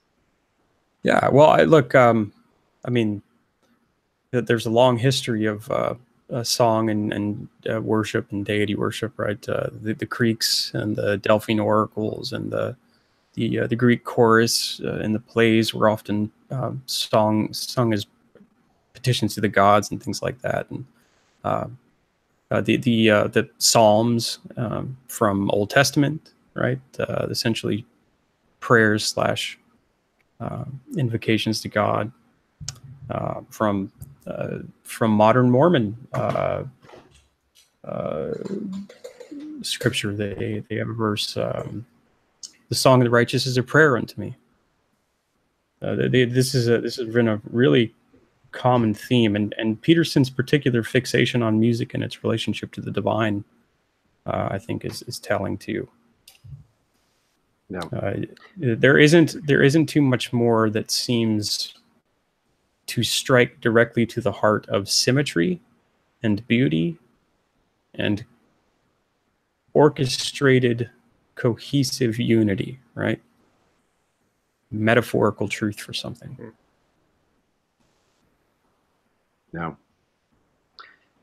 So next point is, this is a bit of a tangent, but we kind of tie it in, which is, so sociopathy has a behavioral similarity in, well, the behaviors present similarly to nihilism as well as autism. The cause is different, thus the treatment is different. So autism is generally due to a lack of empathy from a lack of theory of mind due to missing hardware, nihilism from pathological deconstructionism, and sociopathy due to lack of remorse due to missing hardware. So there's the question here is, we have all done sociopathic actions before, but does this make us sociopaths? Then the conclusion here was it's a matter of identification versus association. So for instance, identifying as an addict helps to deploy the protective behaviors of that identity. So in Alcohol Anonymous, I think the first rule is you admit that you're an addict. Therefore, your relationship to alcohol is as an addict, which is you do not touch it because you know you will be addicted. Now, unlike trichotillomania, which is hair pulling, where if you identify as a hair puller, then that is detrimental because it then justifies the behavior because it's just like, this is just something that I am. There is no distancing yourself from that negative behavior. So for hair pulling, one of the first steps for it is to actually admit you have it. However, it is something where you say, I happen to have trichotillomania. You don't say, I have trichotillomania, you happen to have it. That way it implies some type of, it doesn't kind of control you. Like, so you are not your mental illness. Your mental illness is not you. You are more than your mental illness. So it's interesting because in that sense, it's better to be associative. Now, Crime and Punishment pretty much deals with this question, which is that Raskolnikov, wants to define his own morality. He wants to do the master morality of Nietzsche's Beyond Good and Evil. However, when he does his test to establish whether or not he has that capacity, it turns out he does have remorse and he needs to go into redemption. Now, there's also the drunk character in that, and also the nihilistic character in that book. Now, when I was reading Crime and Punishment, the thought that went through my head was, is the bad things I've done in my past because I'm a bad person, or just because I happen to have done bad things? Now, if I am a bad person, then perhaps should I align with evil so that way I am properly integrated? Now, I think that in terms of that as a philosophical interpretation, when it boils down to sociopathy, it is more due to a lack of remorse. When you stab someone, you don't realize, you don't have any remorse over seeing their face contort in pain. Whereas the average person, we have this mimicry hardware to realize that what is painful for them would kind of instills pain in us as well. Now, autism, like again, for the behavior, autism kind of manifests in sociopathic behaviors when it's untreated, because there's just like a lack of empathy and a lack of control in their times of stress. So they will generally be violent, but they generally don't understand, what is causing the disagreement. Whereas nihilism is a bit more interesting because they destroy any meaning system through through their ability to analyze and deconstruct everything. And what I found with nihilists, and Dostoevsky goes into this with demons, is that they generally tear any virtue down, even in those of others. It's generally like if they can't have it, then they generally tear it down in others as well. There's no real justification. So at least for that bit, that was at least that conversational tangent. And when it comes to, like, for instance, when I get in bouts of nihilism, then the way that I find out of that is fundamentally to watch 3 days worth of live leak, watch people, killing themselves or, being blown up by bombs and traffic accidents and all the rest. And then it communicates with my, I guess, masculine protectionism, where I wish to protect people, I wish to prevent harm, and sitting on my ass on the couch, just playing video games doesn't do that. And when I actually see that trauma happen to people, then it kind of gets me motivated to actually make a difference again. Yeah, memento mori. The recognition that we're frail and that life is short and mortal is enough to kick us into action sometimes, or a lot of times. But To deal with the definition of sociopathy or psychopathy, the problem is one of differences, it seems, because you'd still have both an internal and external relationship with the identity. At the social level, you're being defined by your behavior, and at an internal level, every living creature, I think, and certainly every human being at the metaphorical level has an identity which they assume to be worth living. And in the cases that their identity is assumed to not be worth living, that's where suicide happens, right? Or attempts to happen. So when I was a kid, I shot a lizard with a BB, right?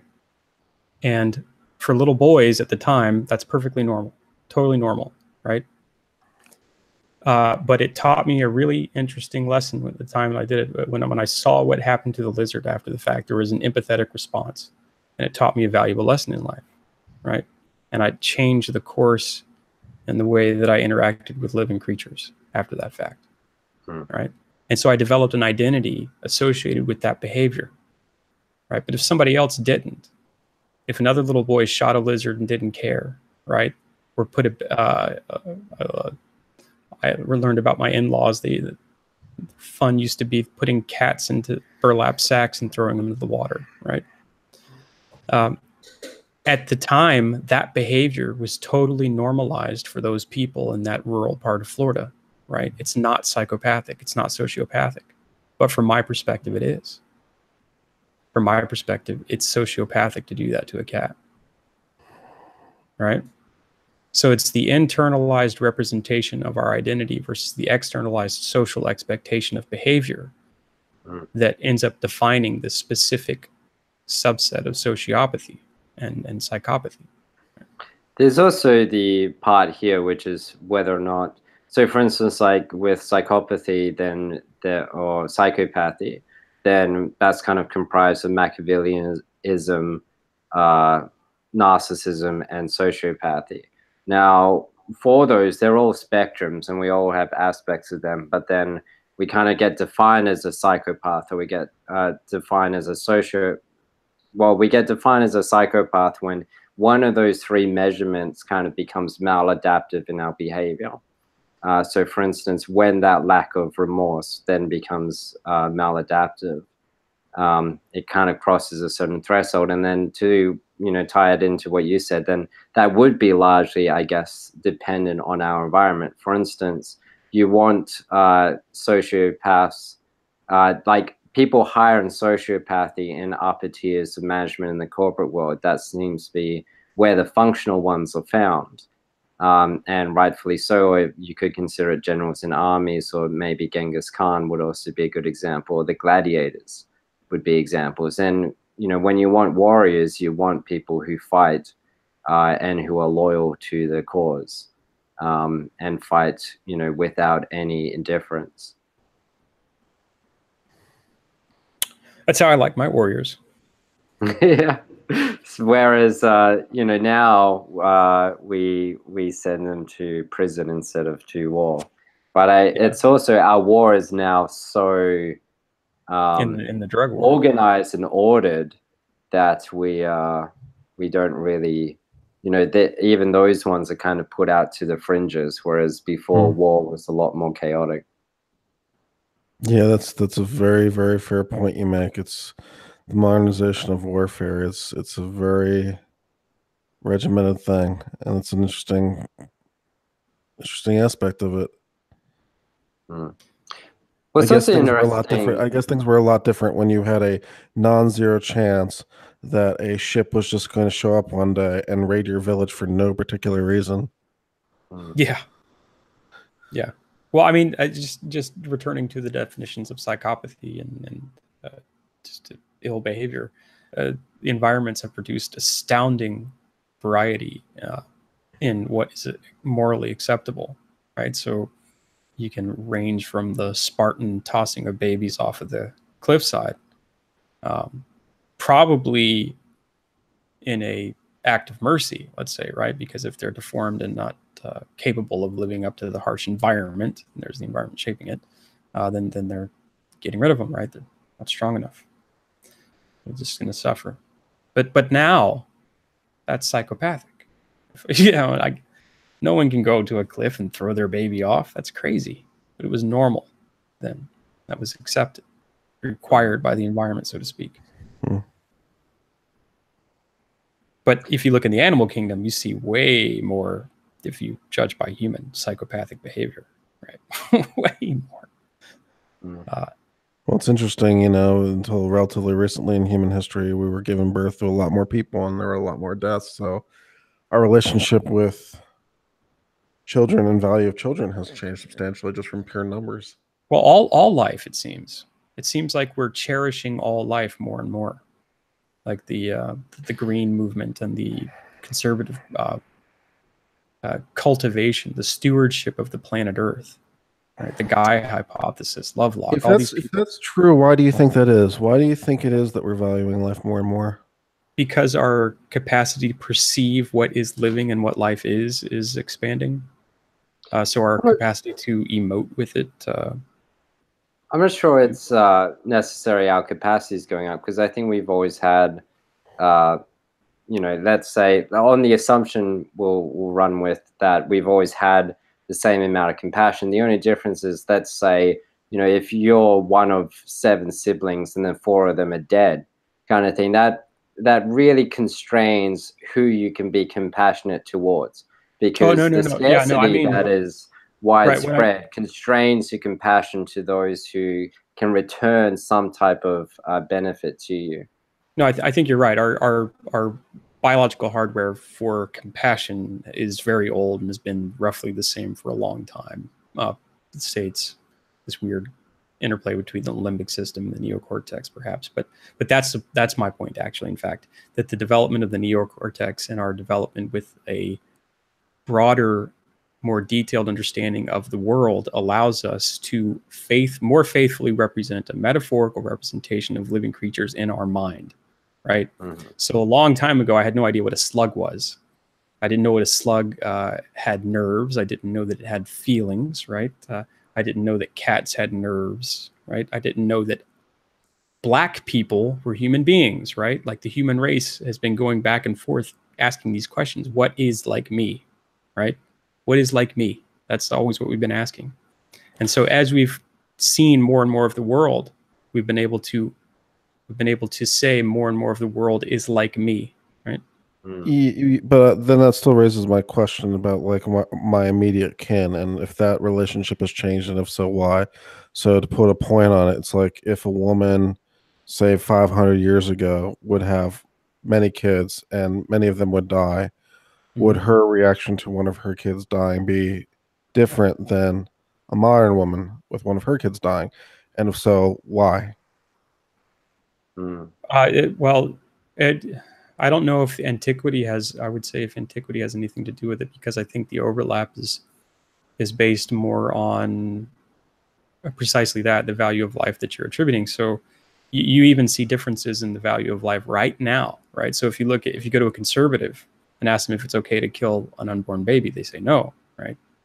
If you go to another group, a progressive group, the feminists say, is it okay to kill an unborn child, or even a freshly born child? Some people say, they'll say yes, right? So these are dramatic differences in the evaluation of life.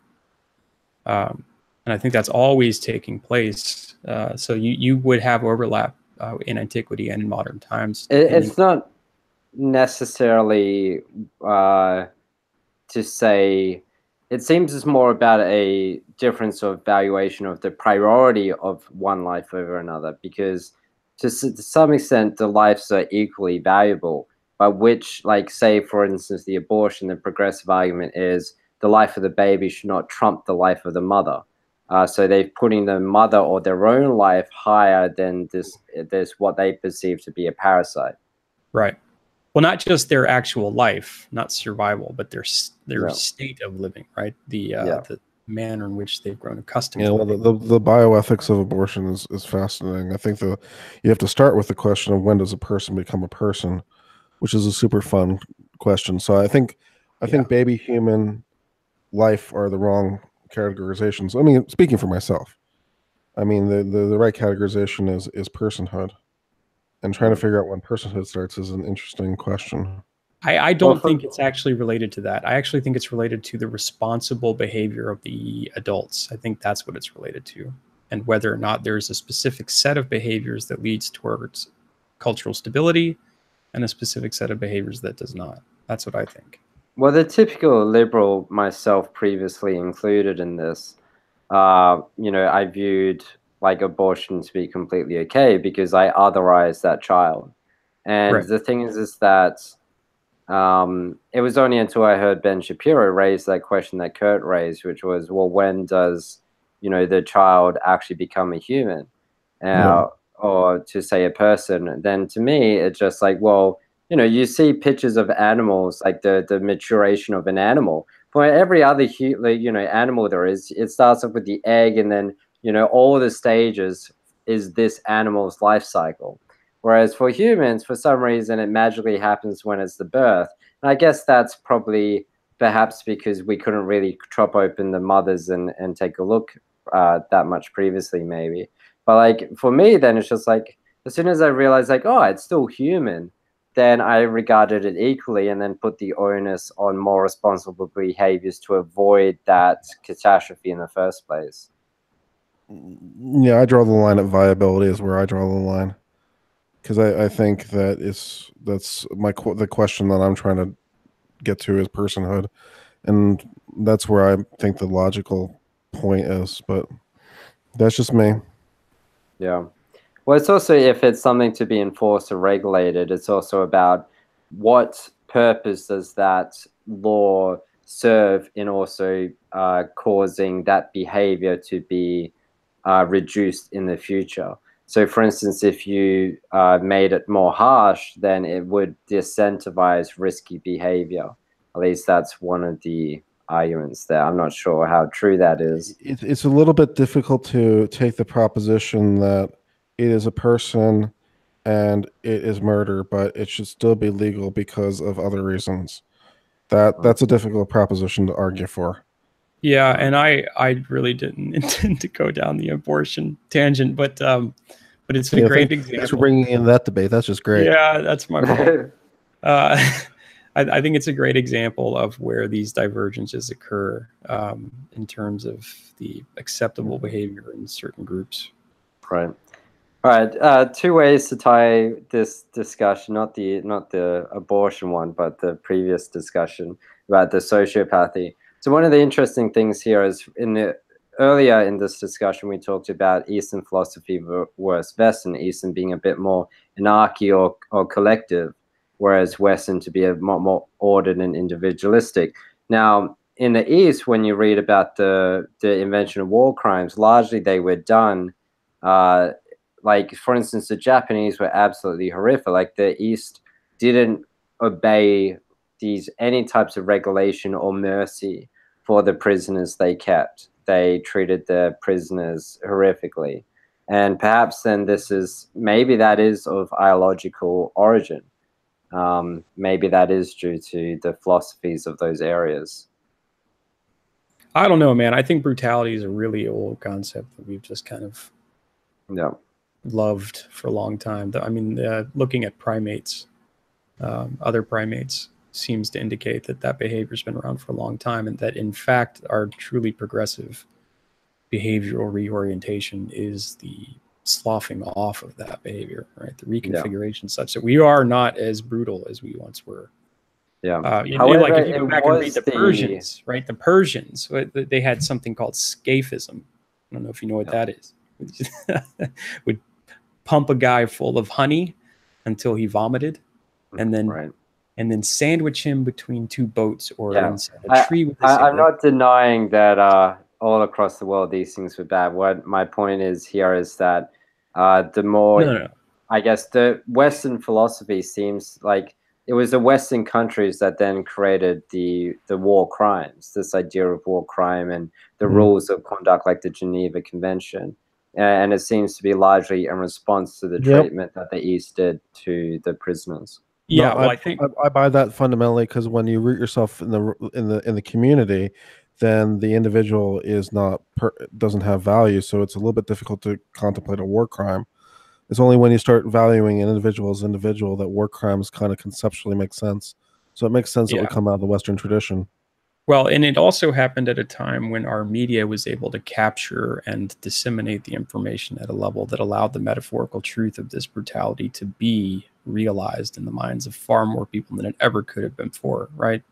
Seeing the pictures of Vietnam versus hearing about what a war might be like, there's no comparison, right? No. No comparison. And Yeah, Jocko hearing did the a testimony of the Geneva Convention, right? Hearing the testimony of what the Nazis did, hearing the testimony of a lot of this stuff, like it's broadcasting out of the world. It made it more real and therefore more necessary of intervention, let's say. no. For the Jocko, he did a kind of a let's read, you could say, of a book about the Bantan March, which is Willink? talks. Jocko Willink, is that? Yeah, I don't know Jocko's podcast. I'm not sure what his last name is. Yeah, but that's really good if any listener is more interested in that. Now, for this point about when you talked about the frailty point, like the frailty of life, when we talked about the live leak situation, that's kind of similar then to the idea of, well, if you consider, you know, acknowledge the memento, what is it? Memento aurori? Mori. Memento mori.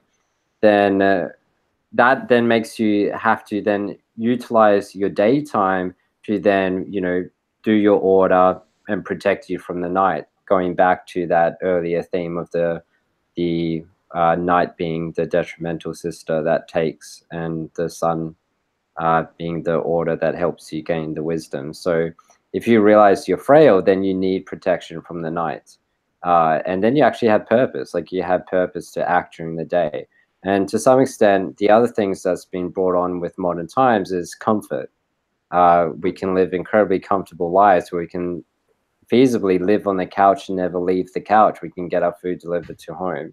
In which case, there's no frailty anymore. You don't see that exist. And in which case, you can very quickly lose any type of biological imperative for meaning. Yeah, and you wind well, up developing your own frailty too. Right. Well, all of our, yeah, exactly. All of our biological, underlying biological mechanisms for dealing with, like our defense mechanisms for dealing with our frailty are still active. Right. And so when we're in a situation where we're comfortable and there aren't really any dangers lurking around the corner, what ends up happening, it seems, is we just make up hysterical things to fight about, right? We become ever more nuanced in our ability to be anxious about things because that biological mechanism, that resource, needs something to run. It needs some program to function on. Yeah. Alrighty. So we've got some more notes, but they're more applicable to the code of conduct meeting. They'll probably be rehashed there in a lot greater detail. One of the points to talk about is Peterson often raises the example of how children can play games without knowing all the rules. And I found an article written by a person called Eric Raymond. It's going to be in the meeting. Well, it's already in the meeting notes, the link to this. So he just uses the terms ethos and telos, as well as this another term called normativeness as a way of explaining this code of conduct issue that is happening with Linux. But I'll just go into the ethos and the telos part of this. So the ethos is then the part that is enacted, so the behavior. And he states in this article that the telos must come first before the ethos, because otherwise there is no behavior to be directed anywhere. There's no need to act. So there's a telos. You have to know what something's for. Yeah. But that telos may not be well defined. So in a community, you want the minimal telos to have the widest ethos, to let in the most people to help you accomplish the telos. And that measurement is normativeness. So the widest normativeness lets in the most people in this funnel, but it also pushes, like it also helps to kind of marginalize, because the people on the fringes don't have protections that they may have. So therefore you make the thing more normativeness, kick out some of the people from the ethos in order to protect some others, in which case you may be changing the telos, in which case disruption occurs.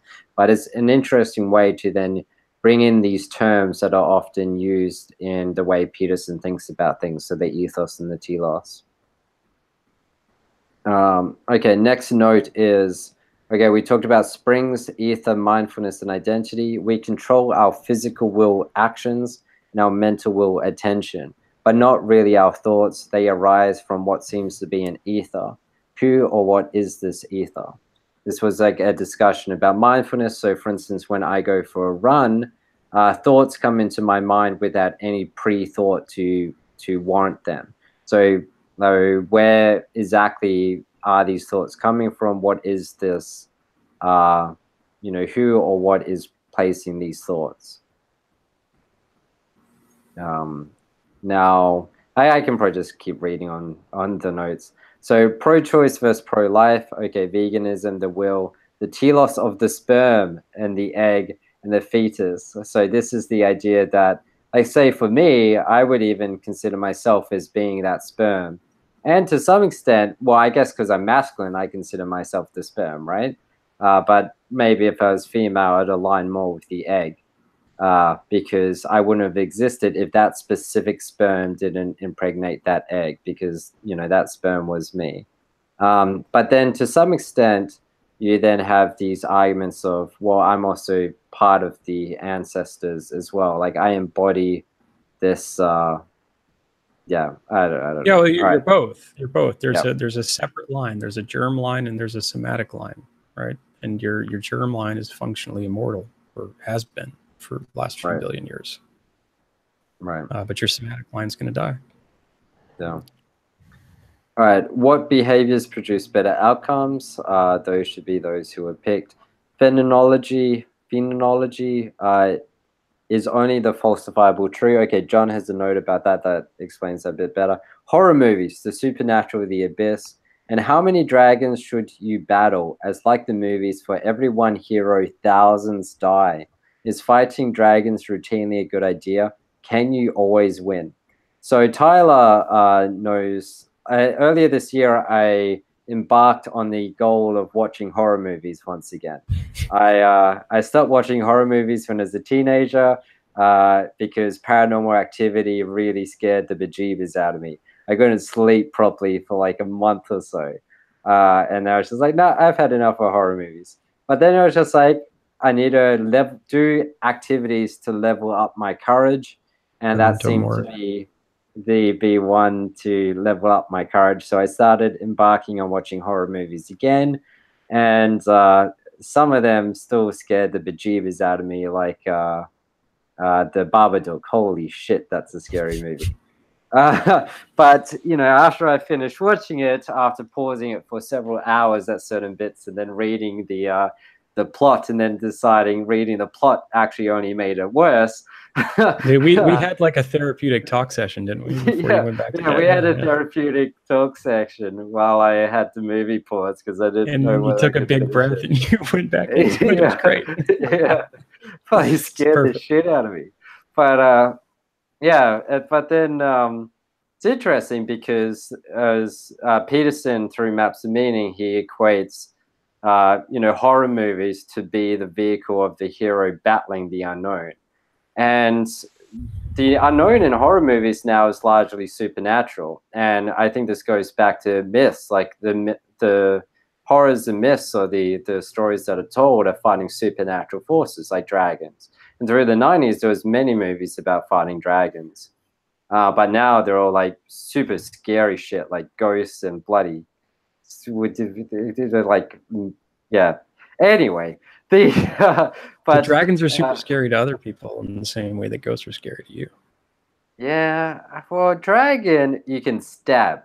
All right, like that's like it's just something you can eliminate. Like bang, like this is one of the things. Like I think dragon is like a much more like masculine ordered type of enemy, right? Like it's not like the chimera.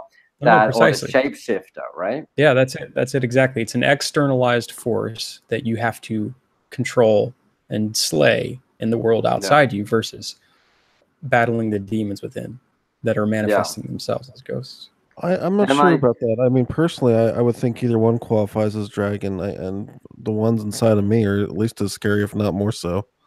Right. Yeah, well, definitely metaphorically, dragon. They're both to be slayed. Yeah, I'm just talking about it, I guess, how I interact with it, because like a dragon, you know, like it's got its constraints defined. It's something that flies, it breathes fire, it's very strong, you know, it has scales, whatnot. Whereas the chimera type thing, or the shapeshifters, the inherent fearful part of them is they are undefined. All right, but wait. Okay, hold on. How would you kill a dragon? How would you personally kill a dragon? Like, what would you do if you had access to everything, anything modern, whatever? What would you do? Get it in a net and throw my sword through its throat. And I hope no, that come on, man. You can go further. You have access. Does the dragon breathe oxygen? You have access to tactical nukes. You have access to tactical nukes. This is modern. If the dragon breathes oxygen, then I'll just deny him air. That'll work. Okay. But then again, like we have the dragon of like Cloverfield. Now, hold on. Right? Here's the point though. Survived the nuke. Yeah, okay, that's true, right? But you could always manufacture a stronger dragon. You have to. Yeah. That's what happens in comic books. To certain level powers. But anyhow, before modern capacity to kill dragons existed in the imaginary space, right? Before tanks existed, before the ability to even understand what depriving oxygen leading towards suffocation and hypoxia means, we had no concept of how to kill a dragon, right? Except this man going forth with whatever the pinnacle of weaponry at the time happened to be. Which kind of like how before we considered whales scary.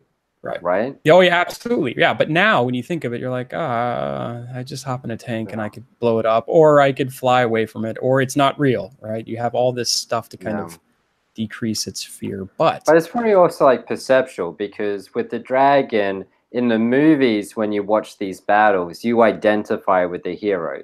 You don't identify with one of the thousands of minion soldiers who got brutally destroyed by that dragon, right? Like, it's the perspective. On purpose. But I'm also a little autistic, so. Yeah. Because for me, like the Japanese horror movies are really scary, or like the Babadook, like these psychological horrors, because like at least for a dragon, like it has some constraints, and the supernatural horror, like the paranormal activity, like the fundamental thing about that is that it embodies the unknown, and the thing about this though is, like, how much of this is true to life? Because, you know, we all like to kind of consider ourselves heroes, but, you know, the heroes die against the dragons. And like in the Japanese horror movies, pretty much no one wins. Like everyone ends up falling. So it's just like, is watching horror movies routinely actually a good thing to do?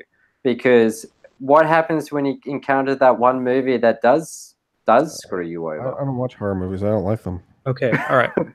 Proposition.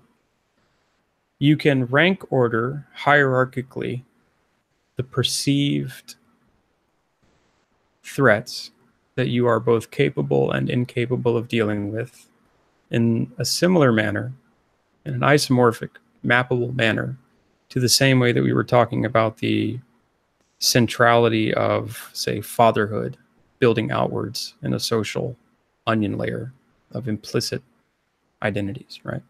So therefore, for example, death would be the central mystery, the central dragon that no one can slay, let's say, right? The greatest mystery of all. So that is like the centrally defining dragon that none have slayed but Christ, right? And that's why that meme is so powerful. But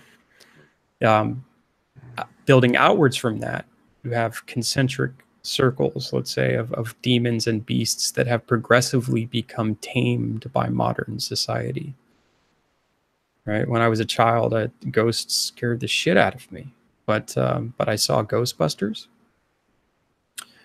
And the concept of a proton pack and some kind of weird trap that can contain ectoplasmic material gave me a mental model with which to dispel the ghosts of my imagination, interestingly enough.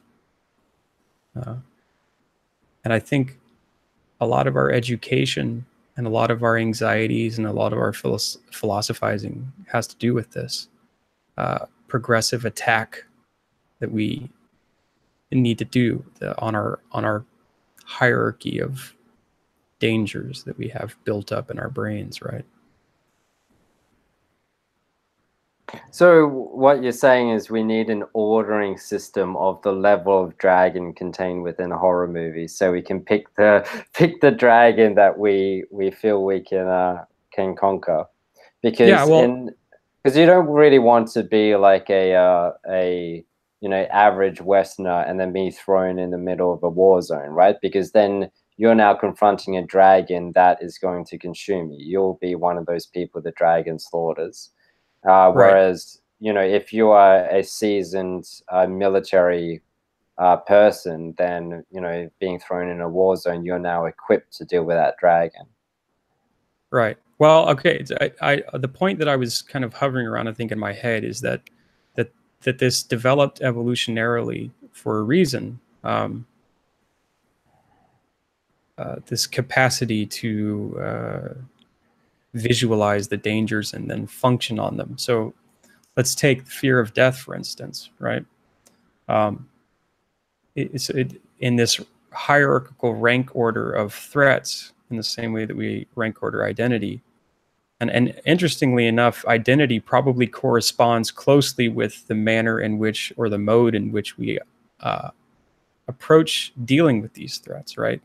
So the threat to fatherhood is meant to be counteracted by my ideal conception of fatherhood, right? Something like that. But this relationship between these hierarchies and this rank ordering it's probably not linear, but it's certainly contingent in some sense. So if death is the centrality, if it's the central feature, the most dangerous thing, and I have a reason for death, or if I've manufactured some meme that allows me to dispense with the fear of death, then I no longer have to function at that centrally fearful level.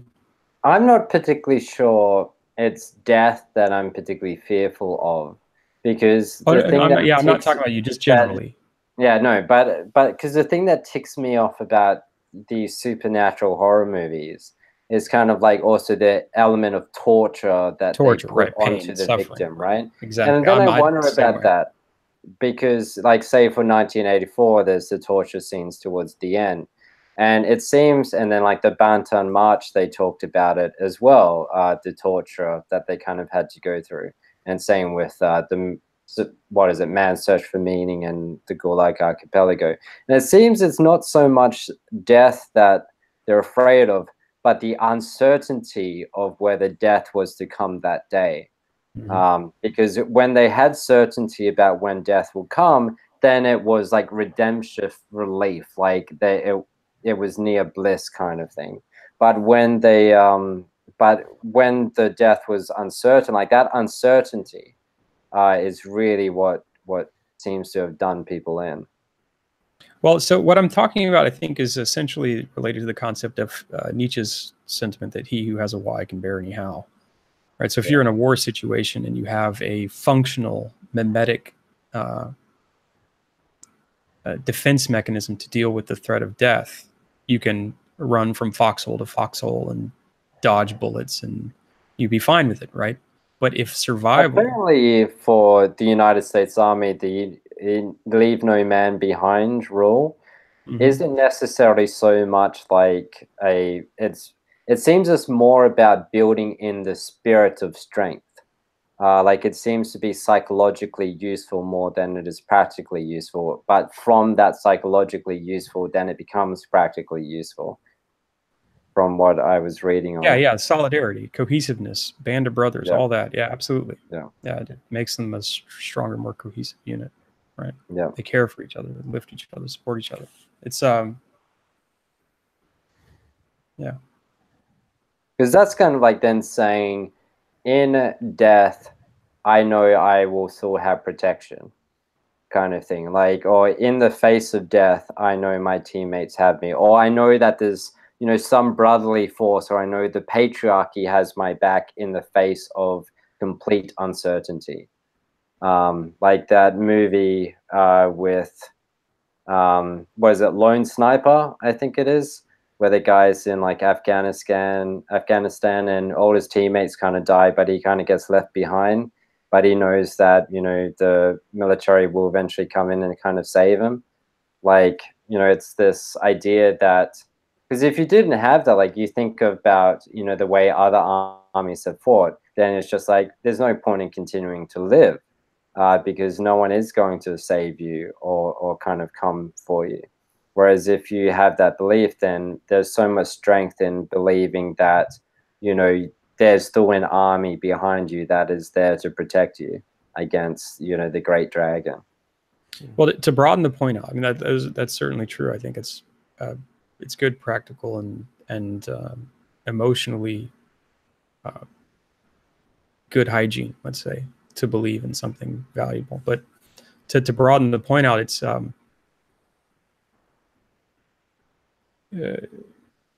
every level that this is occurring.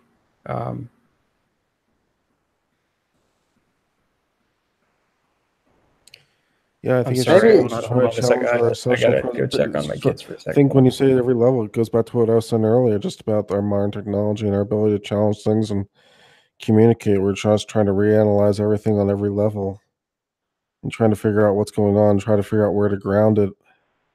And yeah, it's a sea of confusion.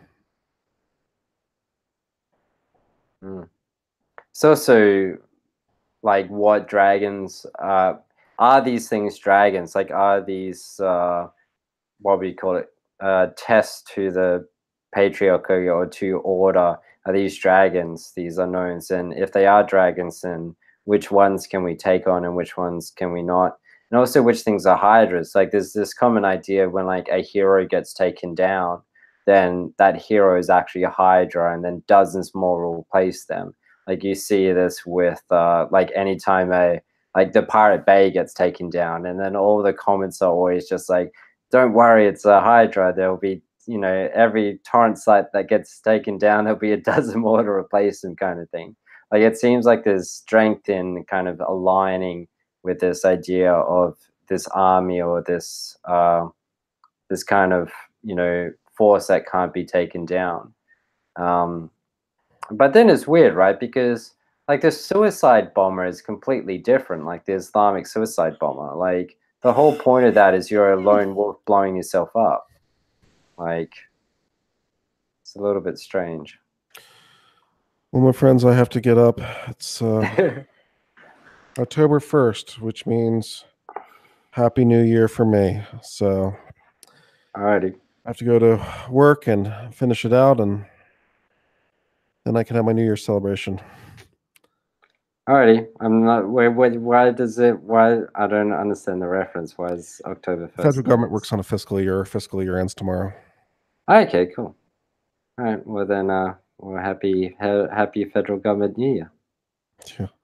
I'll talk to you guys later. All right. See you, Kurt. Thanks for joining. Oh no! All right, later, man. All right. We have the last points by John, which is morality and religion as mimicry, a replication of admirable heroes, later to be codified into ethics, based upon our inherited culture presuppositions. So, to have a morality merely based upon rules or facts, there's missing component of reason for motivation. There's no admirable heroic figure worth emulating and achieving his riches. Okay, second point by John. For groups to interact, such as in games, there is needed telos, the ethos, and the normative ability. When the normative ability is lowered to allow for more people to achieve the same telos, the ethos changes and loses its previous functionality, needing to be revamped with likely not a successful attainment of the telos.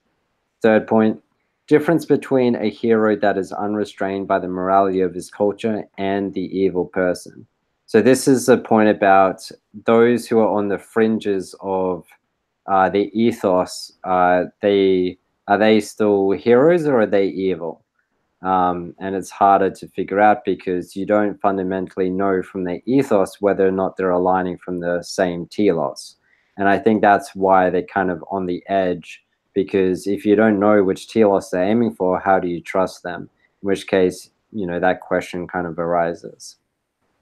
All right, fourth point. There are those that have a hatred for the successful, hatred towards life and others and themselves, and act out according to those beliefs in contempt. The next point, the phenomenological God of Peterson. Phenomenological? Yeah, that would be it. The phenomenological God of Peterson. Yeah, that's a long one. Yeah. Phenomenological God of Peterson, whereas Harris is unwilling to participate in this line of thinking because he's only interested in the literal God existing or not. Nietzsche's point that our natural assumptions of reactions to events are not only possible outcome. You can say that a stove is hot, and if I touch it, I will be burned, and that is the obvious outcome, so the act is bad. But I can certainly place my hand on the stove as an act of masculine tribal maturation, and this reinterpretation of all actions and events is possible. Yeah, it's a great point. Yeah. So that's all in the notes. So unless we have anything else, then we can probably wrap it up here. Yeah, no, I think it was a good discussion. Yeah. Do you have anything else you want to talk about? No, that's good. I liked how we went way deeper on even the notes we figured out. So it's really good. Cool. And all right, so I'll do the outro. So yeah, this was a discussion as part of the Jordan B Peterson community and specifically the study group. It runs every week. You can find all the details at jordanbpeterson.community, so instead of .com.community. And this was part of the reading group, which was on the last week of every second month. We discussed one of Peterson's recommended texts, which is why this week it was Peterson's Maps of Meaning. We'll be discussing Maps of Meaning again next week. And the week after, we'll be discussing Code of Conducts. The week after that, Microaggressions. And the week after that, Taoism. And the next book we will be discussing at the end of November will be the Ordinary Men book. So, yeah, you can find all the details at jordanbpeterson.community. And thanks, John, as well as Kurt, for joining in. And thanks, Tyler, for being a part of this. My pleasure, as always. All right, cool. See you, everybody. Good luck, world.